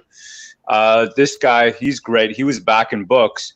He stopped back in books, okay, after he saw Mike S. Miller go on stream and say, I don't have to legally, he took Doug's position, I don't have to legally ship the books because crowdfunding is not shopping, so I don't actually have to ship them international. And this guy's in Chile, where they're having some kind of riots in the streets. They have privatization. of whatever the utilities they've got. They got big problems over there. And he says, listen, they cost me 3 times the price that you guys are paying in terms of, basket of goods price. And here I am, I'm involved in this thing, but I got to take it as a telenovela at this point because, these kind of antics from this side have actually turned me off. Yeah, that's tough. Definitely. Yeah, I see those people in my comment section all the time that are like, I feel burned. I supported this book. I didn't really know the creator. I supported him because he was Comicsgate. And, now I have to look at the book. It's just, those people feel jilted. I don't understand how, I'm sure those people are in Doug and Mike's comment sections as well. So I just, they get muted for it. The one thing that I generally try to emphasize is that we're in a different market time. I mean, you think about it, how many streams have I been on, over who knows how long? Same with Adam and a lot of us other creators in this current wave. These people know us, and they feel like they're not just investing in for me, like with Inglewood, they're not just investing in this comic, they're investing in me, and that's a big part of it, Well, we're investing in shirt sleeves for you, Micah. I'll cut them off. I'm just saying. Yeah. By the way, DEATHSWORN jumped up to $19,396. So our boy Carl got an endorsement from your boy Zach in the chat too. So that's nice. That's huge. And Carl, just to let you know, Zach's known me for 2 years. He didn't endorse Inglewood. Thanks, buddy. I'm kidding. All right. Let's see. Dorby, thanks for $20. Says Grima Wormjar might be the most disloyal, backstabbing, divisive weasel in comics. He poisoned Edwin and Mike against Comicsgate and DBS, using their faith to their great injury. I guess Grima got Ed to go after Kelsey and the Brightwisers. Yeah. No, you know what? Go back and read Tolkien.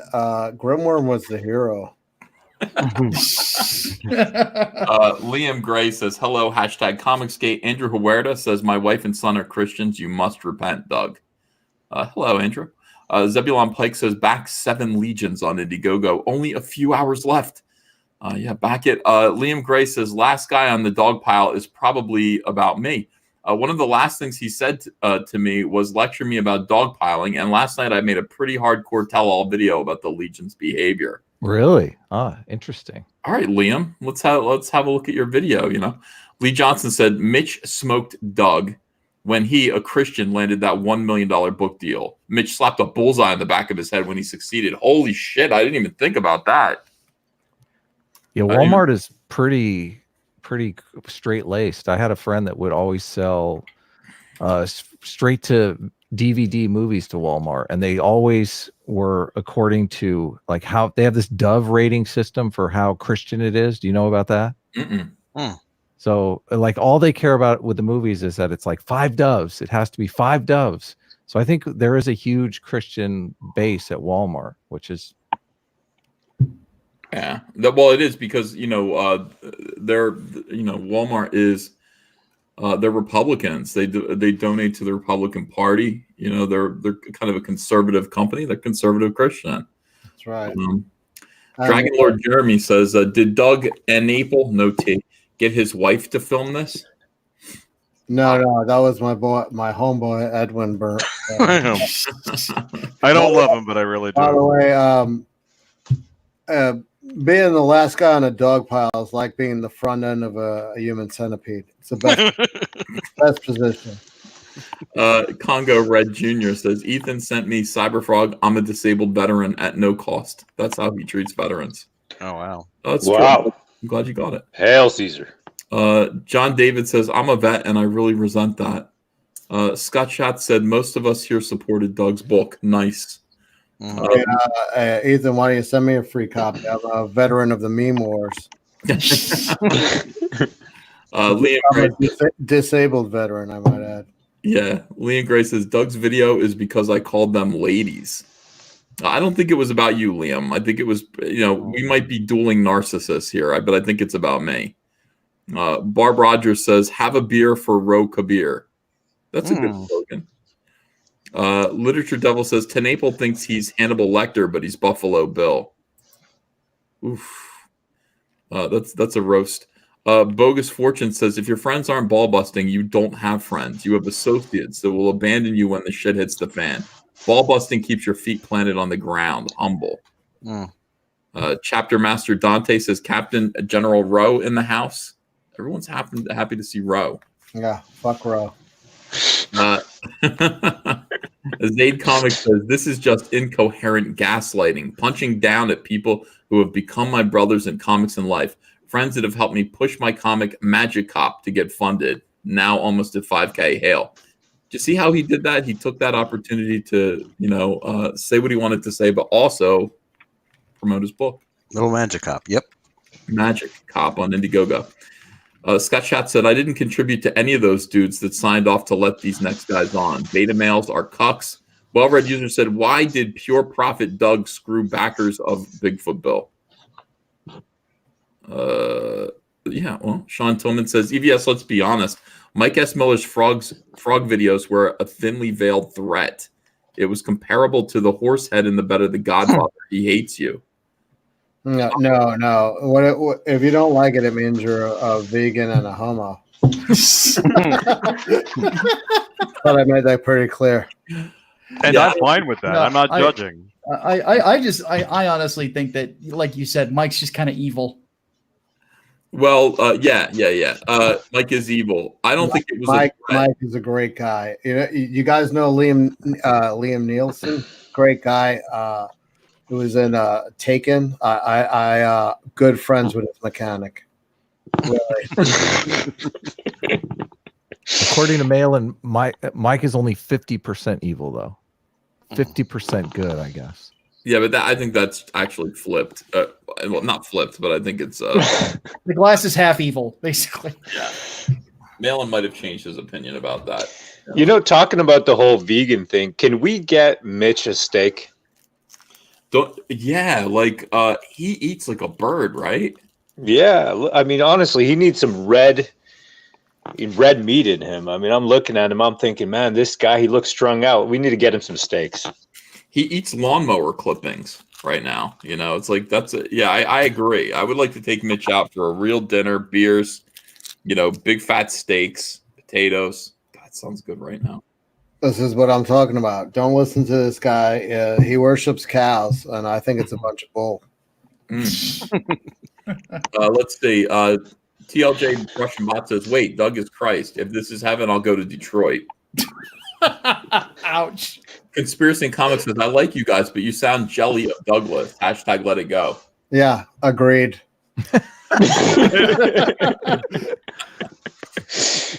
I don't feel jealous of Doug. Yeah, I'm a little bit, but that's because I'm just now starting my career in this. So I admire the mind control. I mean, you can get people to destroy themselves just for his laughs. It's pretty good. Yeah, not nice, but it's pretty good. Hey, Mike, I got one question for you. Hoverboard much? They're not really hoverboards, though. I feel ripped off. Yeah, kind of like the people who wanted their making of books. Yeah. Oof. Yeah. Whoa. Why don't you jump on our team for the big win? Darkman McEdgeface says Michael Beacon's 7 Legion has hit funding. Micah, show the picture of Edwin and the Terminator. Also, Ethan, when are you coming on graded 0.5? Wow, that's a lot. See, that's another good use of super chat. Yeah, it's a fun show to be on. They'll let you just rant forever. I was on there before I was on here, actually. So I would come on. I like going on other people's shows. Send me a link. What's the Edwin and Terminator picture? Here, let me pull it up here. I think this is the one that he's talking about.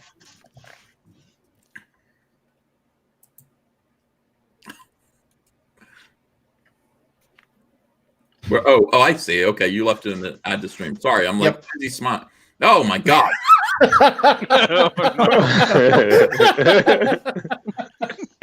Oh dear. Oh boy. All right. I'll leave that up while I keep reading super chat. White drugs. Yeah. Well, if you're gonna leave it up, I'm just saying no. I'm not. Go ahead and change other. You can put other things there.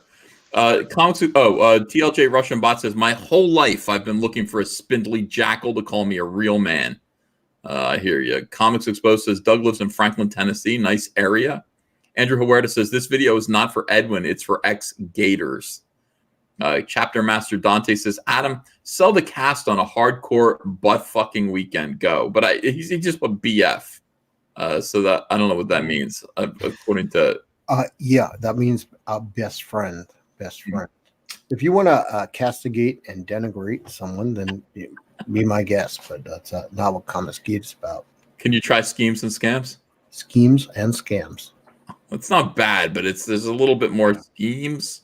Schemes, and scams. There you go. The whistle help. You try, Ro. How does it sound? How does schemes and scams sound? Schemes and scams. Yeah. Okay. Chris Croissant says, I'm sorry I backed this dickhead. Chris Stanley says, F, a.k.a. Doug. Let's see. Dark Gift Comics Presents says, it's a hierarchy of indoctrination based on speculation and hypocrisy. It trickles down from the high profile to the second tier to the community. Barb Rogers says, Doug will multiply us. Andrew Huerta says, an army of worms is holding the camera. I like that. That's a fun little image. That was a money well spent on that super chat. Well-read user says, Doug will never have another Earthworm Jim. This is desperation to be relevant by going after EBS's audience and Comicsgate talent. Doug is a one-trick pony. He's done. I think that remains to be seen. Yeah, I'm curious. I don't know. I think he's going to do fine. I think Bigfoot Bill will do. I mean, look, Doug has a fan base. You know, he's clearly got a fan base, and I think as long as he puts out good product, people will buy it. You know, and it's not like he's not talented. He's just a dick. Yeah, I don't think anyone's envious. Or look, I'm going to tell you something. I mean, this is it's an admission that kind of hurts me, pains my backbone, to be honest. But I haven't been able to tell my children that Santa Claus doesn't exist. They like the Tapeworms books, believe it or not. They actually like it. Yeah, I'm not kidding around. They get his books from the library. They like his books, and I haven't told them that he's a dick in real life. You know what I mean? I just haven't. Don't spoil it for him, Ro. Don't spoil it for him. Yeah. They'll learn it on their own. Narwhal Book says, Doug's going to try and strike you, E. No, you can try, but YouTube is going to side with me. Dorby says, for Doug, a manly man, and by the way, and then if he does, I'll make a whole other video about how Doug's a false flagging mother effer. Dorby says, for Doug, a manly man is anyone who will accept him as an alpha male. Adam Post nailed it. This is manipulation of assets who do Doug's bidding. How weird is this, man? This is creepy as hell. Once you start doing it, the people that do it, they just keep doing it. It's all that they know. It's weird. It's creepy, but it's routine. Didn't you guys people think hoverboard? I'm a whimsical, fun guy. You're right. I'm just a silly dinosaur man. Not really. Yeah. That's all the anti-Comicsgate people have that perception of you, Ethan, that you're just pulling the strings, like making people do things for you. Like, yeah, it's totally wrong. Well, if I am, it's subconscious. Like I what I'm thinking right now in my head as I'm listening to what people are saying is I'm like, is Doug aware of what he's doing? Oh yes. And I feel like he is. And I thought exactly what you thought, and I thought, am I doing what he's doing subconsciously? Because I mean, I have a lot of artists who want to hang out here. I talk on the internet. I have a large following. I get large numbers on my YouTube live streams. And I'm honestly, that's not how I think of it at all. I don't think about an army. I think about just being heard. You know, I think that's the benefit of YouTube, being heard. But first thing about it is 100% absolutely, because it takes skill, discipline, and consistency to be able to do what Doug does. You have to do it again and again. You have to know you're doing it. It's a routine. It's almost like a martial art. It's not accidental. What you do is organic. You're more of a Bruce Lee type, where it's but your focus is just your focus is like. Are you grooming me right now? Yeah, it feels like it. I'm telling you. You know what, Caesar? Watch your back hole around with this dude. He's listen to me. He's a telemarketer. This guy wants your back hole, Caesar. No back holes. No back. All right. We'll pretend we didn't. Okay, so go ahead. Play the video back. My point is, you're consistent in that you have your channel. You're just trying to make comics. You're just trying to entertain people. You had a great show the other day where you were like describing the Beatles and how they were told, look, you need to be entertaining. You can't just play the music. Play good music, play great music, but you also have to put on a show, mock show, as you were saying. Yeah. And I've been thinking about it too, because I have to develop my YouTube voice. I'm working on my channel. It's not all down. I've been getting some. Actually, Captain Love has been very helpful to my YouTube channel. I want to shout out to him. Very helpful guy. But your thing is very consistent. You're like, look, all I want to do is I want to do my show. I want to be successful with it. Even with my extremely small channel, Adam Post Speaks on YouTube. I have people on, but I don't have enough time to have everybody on that wants to be on. I only have 300 subs. But people still, they want to be on the channel. It's not just me. They want exposure. So there's a limit to the number of people you can have on.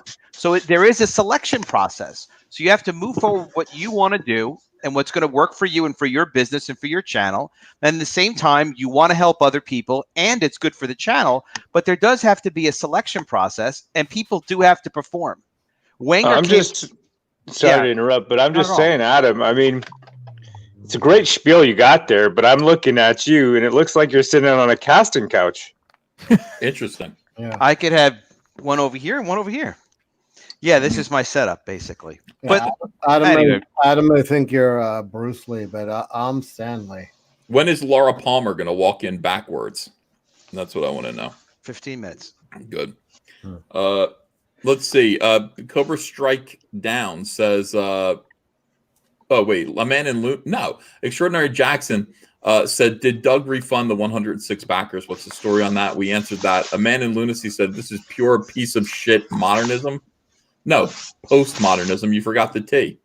This is pure postmodernism. Quote, there are no principles. Nothing is real. Nothing is true. So listen to me and I will bring you power.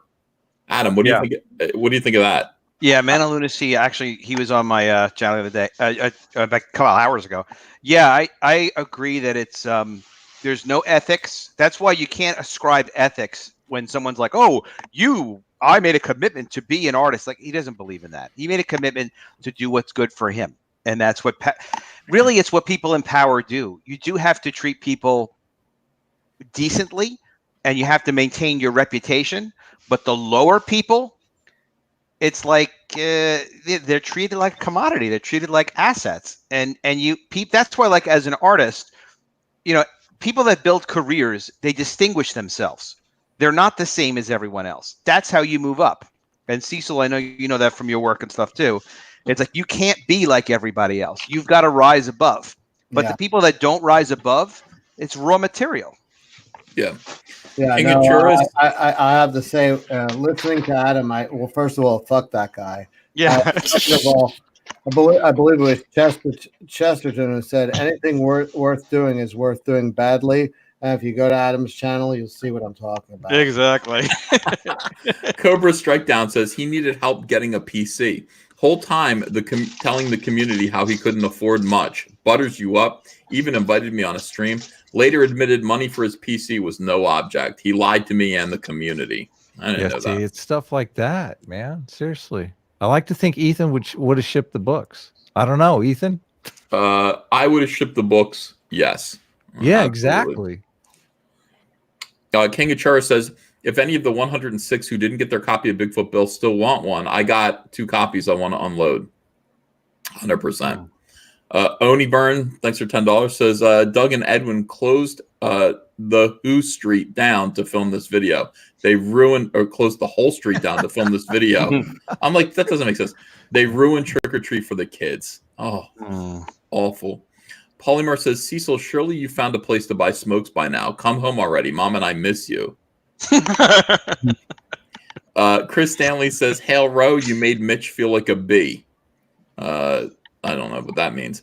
King Achura says, soldiers, co-conspirators, and BFers. Fuckers. That means best friends. Best frienders. Louis A. Jaramillo says, Doug trying to make his own allegiance arts by recruiting ex-anti-comic skaters. Good luck.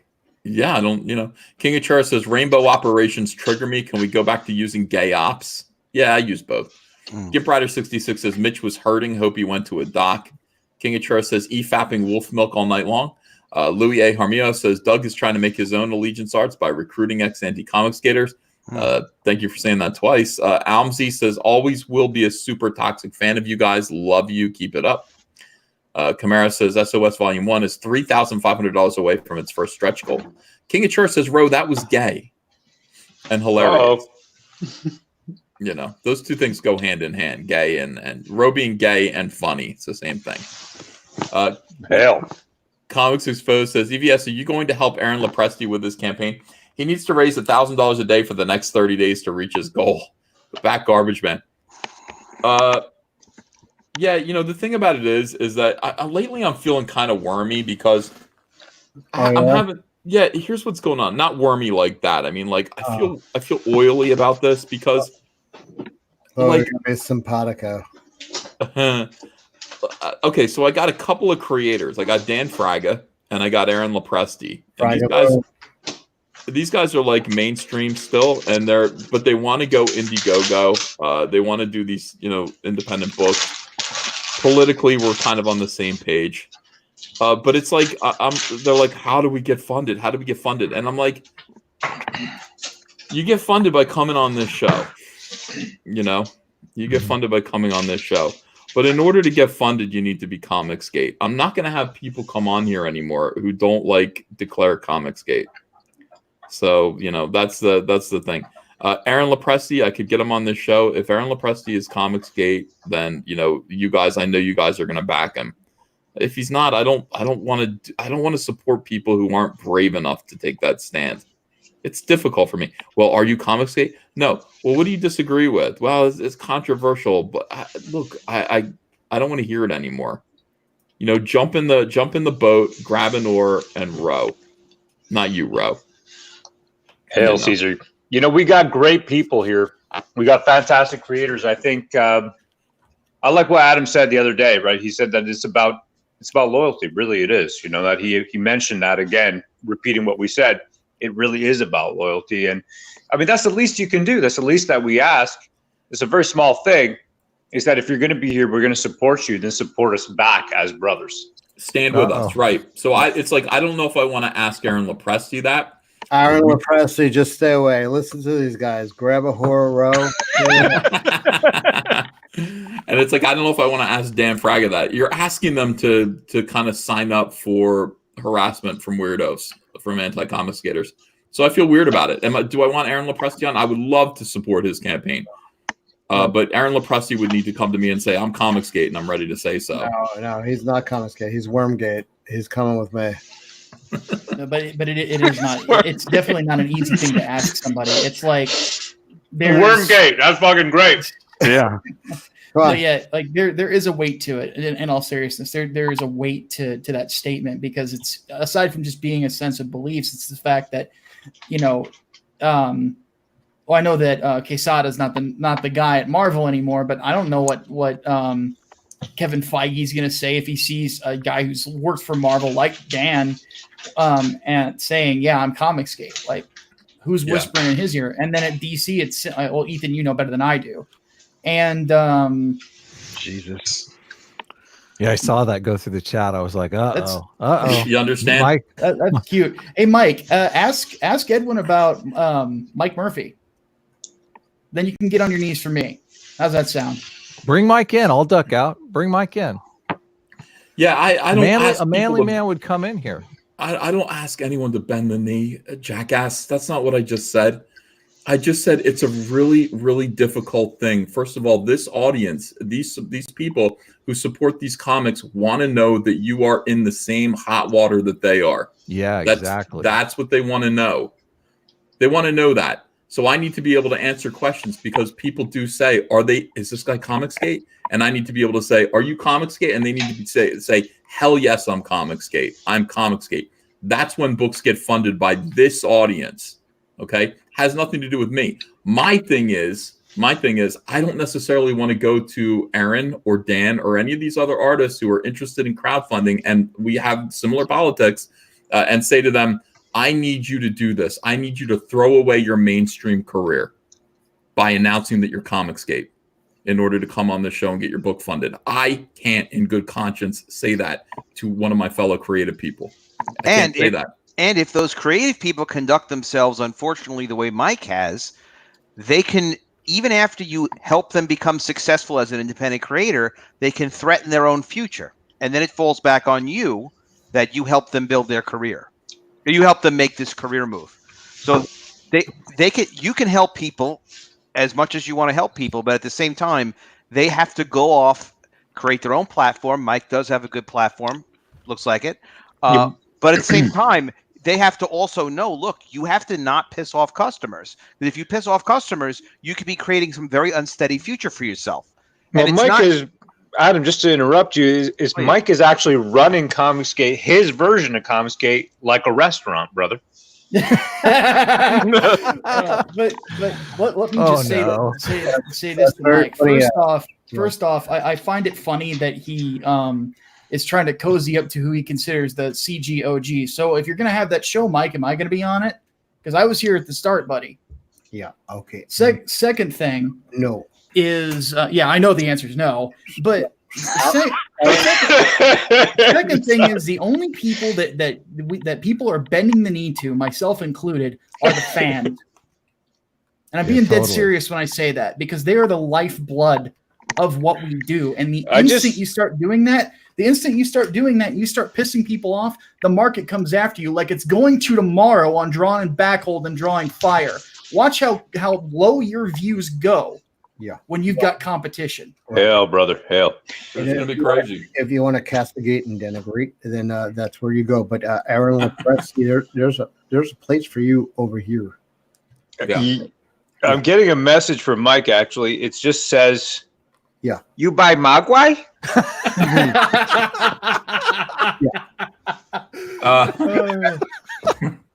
But yeah, somebody said in the chat, isn't that gatekeeping? Yeah. I gatekeep this channel. I do gatekeep this channel. I don't gatekeep Comicsgate. That's not something I can do. But the people that I bring on my channel, which is not, it's just Comicsgate, a channel within Comicsgate. Yeah, you're damn right. I gatekeep it. I only bring in people here.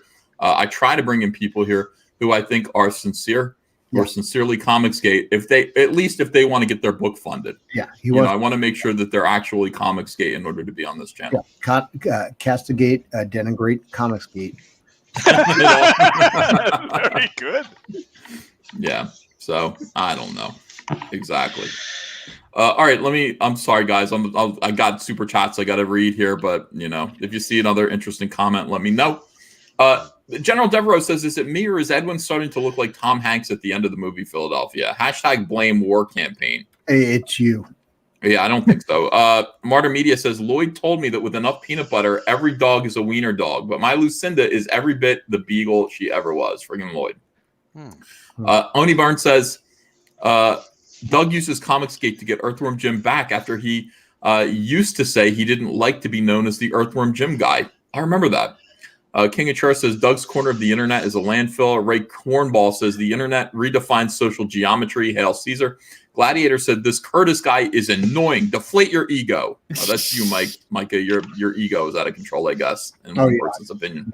Jabba the Cuck says, Mike, Edwin, and company are all suckling from Doug 10 nipples. Doug 10 nipples. TENNAPEL. Doug, it's Doug TENNAPEL. Please, don't denigrate him. This is more denigration. Gladiator says, dead channel, Micah Curtis, former Gamergate grifter. Oh, you got an enemy in here, Micah. Oh, no, he's still pissed that I made fun of him getting pissy with Cal. Oh. Yeah, whatever. All right. Mortal Thinker says, maybe it's just me, but I'm tired of hearing hug it out or let it go. Every time EVS, Malin, etc. do these fucks stab them and the Comicsgate fans in the back. Yeah, I have better things to do. Cool. That was a spicy comment. Lloyd Aloha says, Ro gets memed on all the time and he doesn't cry about it. I've never seen Ro get memed on once. Oh, yeah, actually every single day, multiple times. Dark Gift Comics Presents says, Adam's right. It's muscle memory. It's like breathing to them. It's the drones that blindly follow that are unaware of what they're doing. CMYK Comics says, anyone want to bet Edwin does another Honolulu Walkabout live stream as soon as he sees this video. What are the odds on that? 5-1? Yeah, these guys all have the same thing. You know, they all do the same kind of thing that I say that soy boys do, male feminists do, where they try to con you into thinking that they are harmless. You know, it's what you just saw Doug TENNAPEL do with all the funny little cartoonish bits in between the segments of hatred, pure hatred and manipulation. You know, soy boys actually will take pictures of themselves hugging little animals. They have cartoon avatars that make themselves look cute. You know, things like this. They have hoverboards. Hoverboards. Yeah, they're like, I'm not a rapist. You know, just be wary of that. You know, it's an interesting little kind of thing. And so I would say the walkabout kind of, hey everyone, I'm taking a walk around beautiful. It's kind of the same manipulation. I'm hanging out with my friend here. Yeah, Melikalikimaka is a thing to say on a bright Hawaiian Christmas day. You should sing that song. That would actually be pretty charming. Professor Geek says, great show, gents. I feel like classic Comicsgate days come around again. All right, Yeah. Professor Geek. Eve says, want nothing to do with anyone that bites helpers. Lloyd Aloha says, does Mitch have a P.O. box? F. Edwin, F. Doug, F. Smiller. Corey Legend says, amen, EVS. Continue to roll froggy boulders uphill. I like that, Corey. Thank you for saying that. Optimus Deadpool says, you have to understand, Mike is trying to see over the desk. Oh, that's fucked up. Doc Salem says, Comicsgate strong. Back Doc Salem on IndieGoGo. I hope people do that. I hope people actually do kind of check out, you know, these different campaigns when they get a mention. And just go investigate them. Well, I want to thank everyone for being here tonight. We've been running now for 3.5 hours, Adam, friended. Yeah, that's good. That's I've a monopolized strong your show. time. We could go a couple more hours, I think, but we could end it here too. Yeah, Mike is actually doing live refunds in the chat right now. So if you I got a saw refund, that. I saw that. he's taking live refunds. Yeah, I don't get it. I don't get it, man. Hey, here's an idea. How about saying instead, I'm chewing gum right now. How about saying instead, I'll stop sending Ethan videos of frogs being mutilated. Please, in exchange, don't refund my book because you're going to enjoy it. Yeah, that's because we eat meat. We're not soy boys. Melikalikimaka is the thing. Ultimately, the thing to stop. You got a couple drawing shows tomorrow, don't you, Ethan? I think maybe plug those. Yeah. A couple of things. First, I want to say everyone go over and watch Mail In After Midnight. He just released a new video. Cool. So go over there and watch that. It came out like while this was live stream was going. So please go give him a view. He was in this chat being great. Yeah, and let's not watch that. It's gonna castigate and denigrate. Yeah. Who's the subject of Mail It After Midnight tonight? Let me guess. I don't even know. You know, I gotta go find out. But it's got to be Doug. Come on, it's not. Oh, it even could be Doug. It's not even a guess. It could be man. Edwin. Actually, yeah, probably both. Because mailing it takes time to make videos, so the Doug thing is kind of new. Yeah. What else? Okay, so tomorrow we got 2 drawing shows in a row, so to speak. Ro, you're putting on a drawing show. What's that about? You got it. So what we've got is we've got high fantasy. So we got gladiators, artists as gladiators, competing to win. Okay, you got Narwhal, you got Vinny Tarmella. That's right, the Boner King. You've got Passion for Drawing. You got Simon St. Poitier. You've got we got about 8 people out there. Okay, so they're going to be drawing, competing. We're going to be trash talking each other's gladiator. Each one of us going to pick a gladiator. Micah's going to be there with his fellow, right, Micah? Yep, Preston Really? Acevedo, who's working with me on my next project, is my pick. I love That's right. Yeah, so we got that show, and then we've got your show, which is going to be Drawn and Fired, right? Drawing Fire is tomorrow at 10 o'clock on Yellow Flash's channel. It's his show. Yellow Flash has an enormous YouTube following, so I'm expecting that this is going to be a very, very big turnout. Those of you who are artists who want to participate, I don't know if there's a slot that's open, but so far it's going to be me. It's going to be, let's see, Donald DeLay. Who else is coming on? The mighty John Malin. Yeah. John Malin. I think Mitch Breitweiser said he would be interested in coming on too. Yeah, I mean, this could be really like a killer early Comicsgate lineup here. Yeah. Yeah. This is people. You're going to see like not just the established names, but also like how many hours we got here? Almost like 4 hours of live drawing where you're seeing the best that Comicsgate has to offer. You don't want to miss it. Yeah. Immortal Thinker, thank you for $20. Says, hail Caesar, hail War Campaign, hail Comicsgate, hashtag Mail and Militia. We absolutely, love you guys, and thank you for being here. Make sure that you attend those shows. We just promote them. I mean, obviously, the thing about Comicsgate, the key to Comicsgate is that everybody promote each other. If you, even you guys as fans, you could be a part of this. If you see somebody on Twitter promoting their campaign, take a minute, retweet the campaign. And talk about how great the comic book looks. Let everyone know, about this fandom and what we're up to. And then tomorrow, please let everyone know about the drawing shows, and we hope to see all of you there. For now, I'm saying good night. Thank you, Adam Friended. Thank you, Cecil. Thank you, Ro. Thank you, Adam Post. Thank you, Micah Curtis, gentlemen. Can I just say? Do you want to say anything about Pan? He is going to jail. That's a pretty big thing. I wouldn't interrupt otherwise, but it is that he is. There's a cyber stalking case for the memes. So that's Pan. He's actually got charged with cyber stalking by Matt Mertz for memeing on Twitter, being involved in Comicsgate, and that's a Washington state law. Yeah. Okay, that some people are calling unconstitutional. So Pan is actually going to be facing the music for that. Those So are our friends. That's our friends to the north in Canada, and hopefully justice will be served.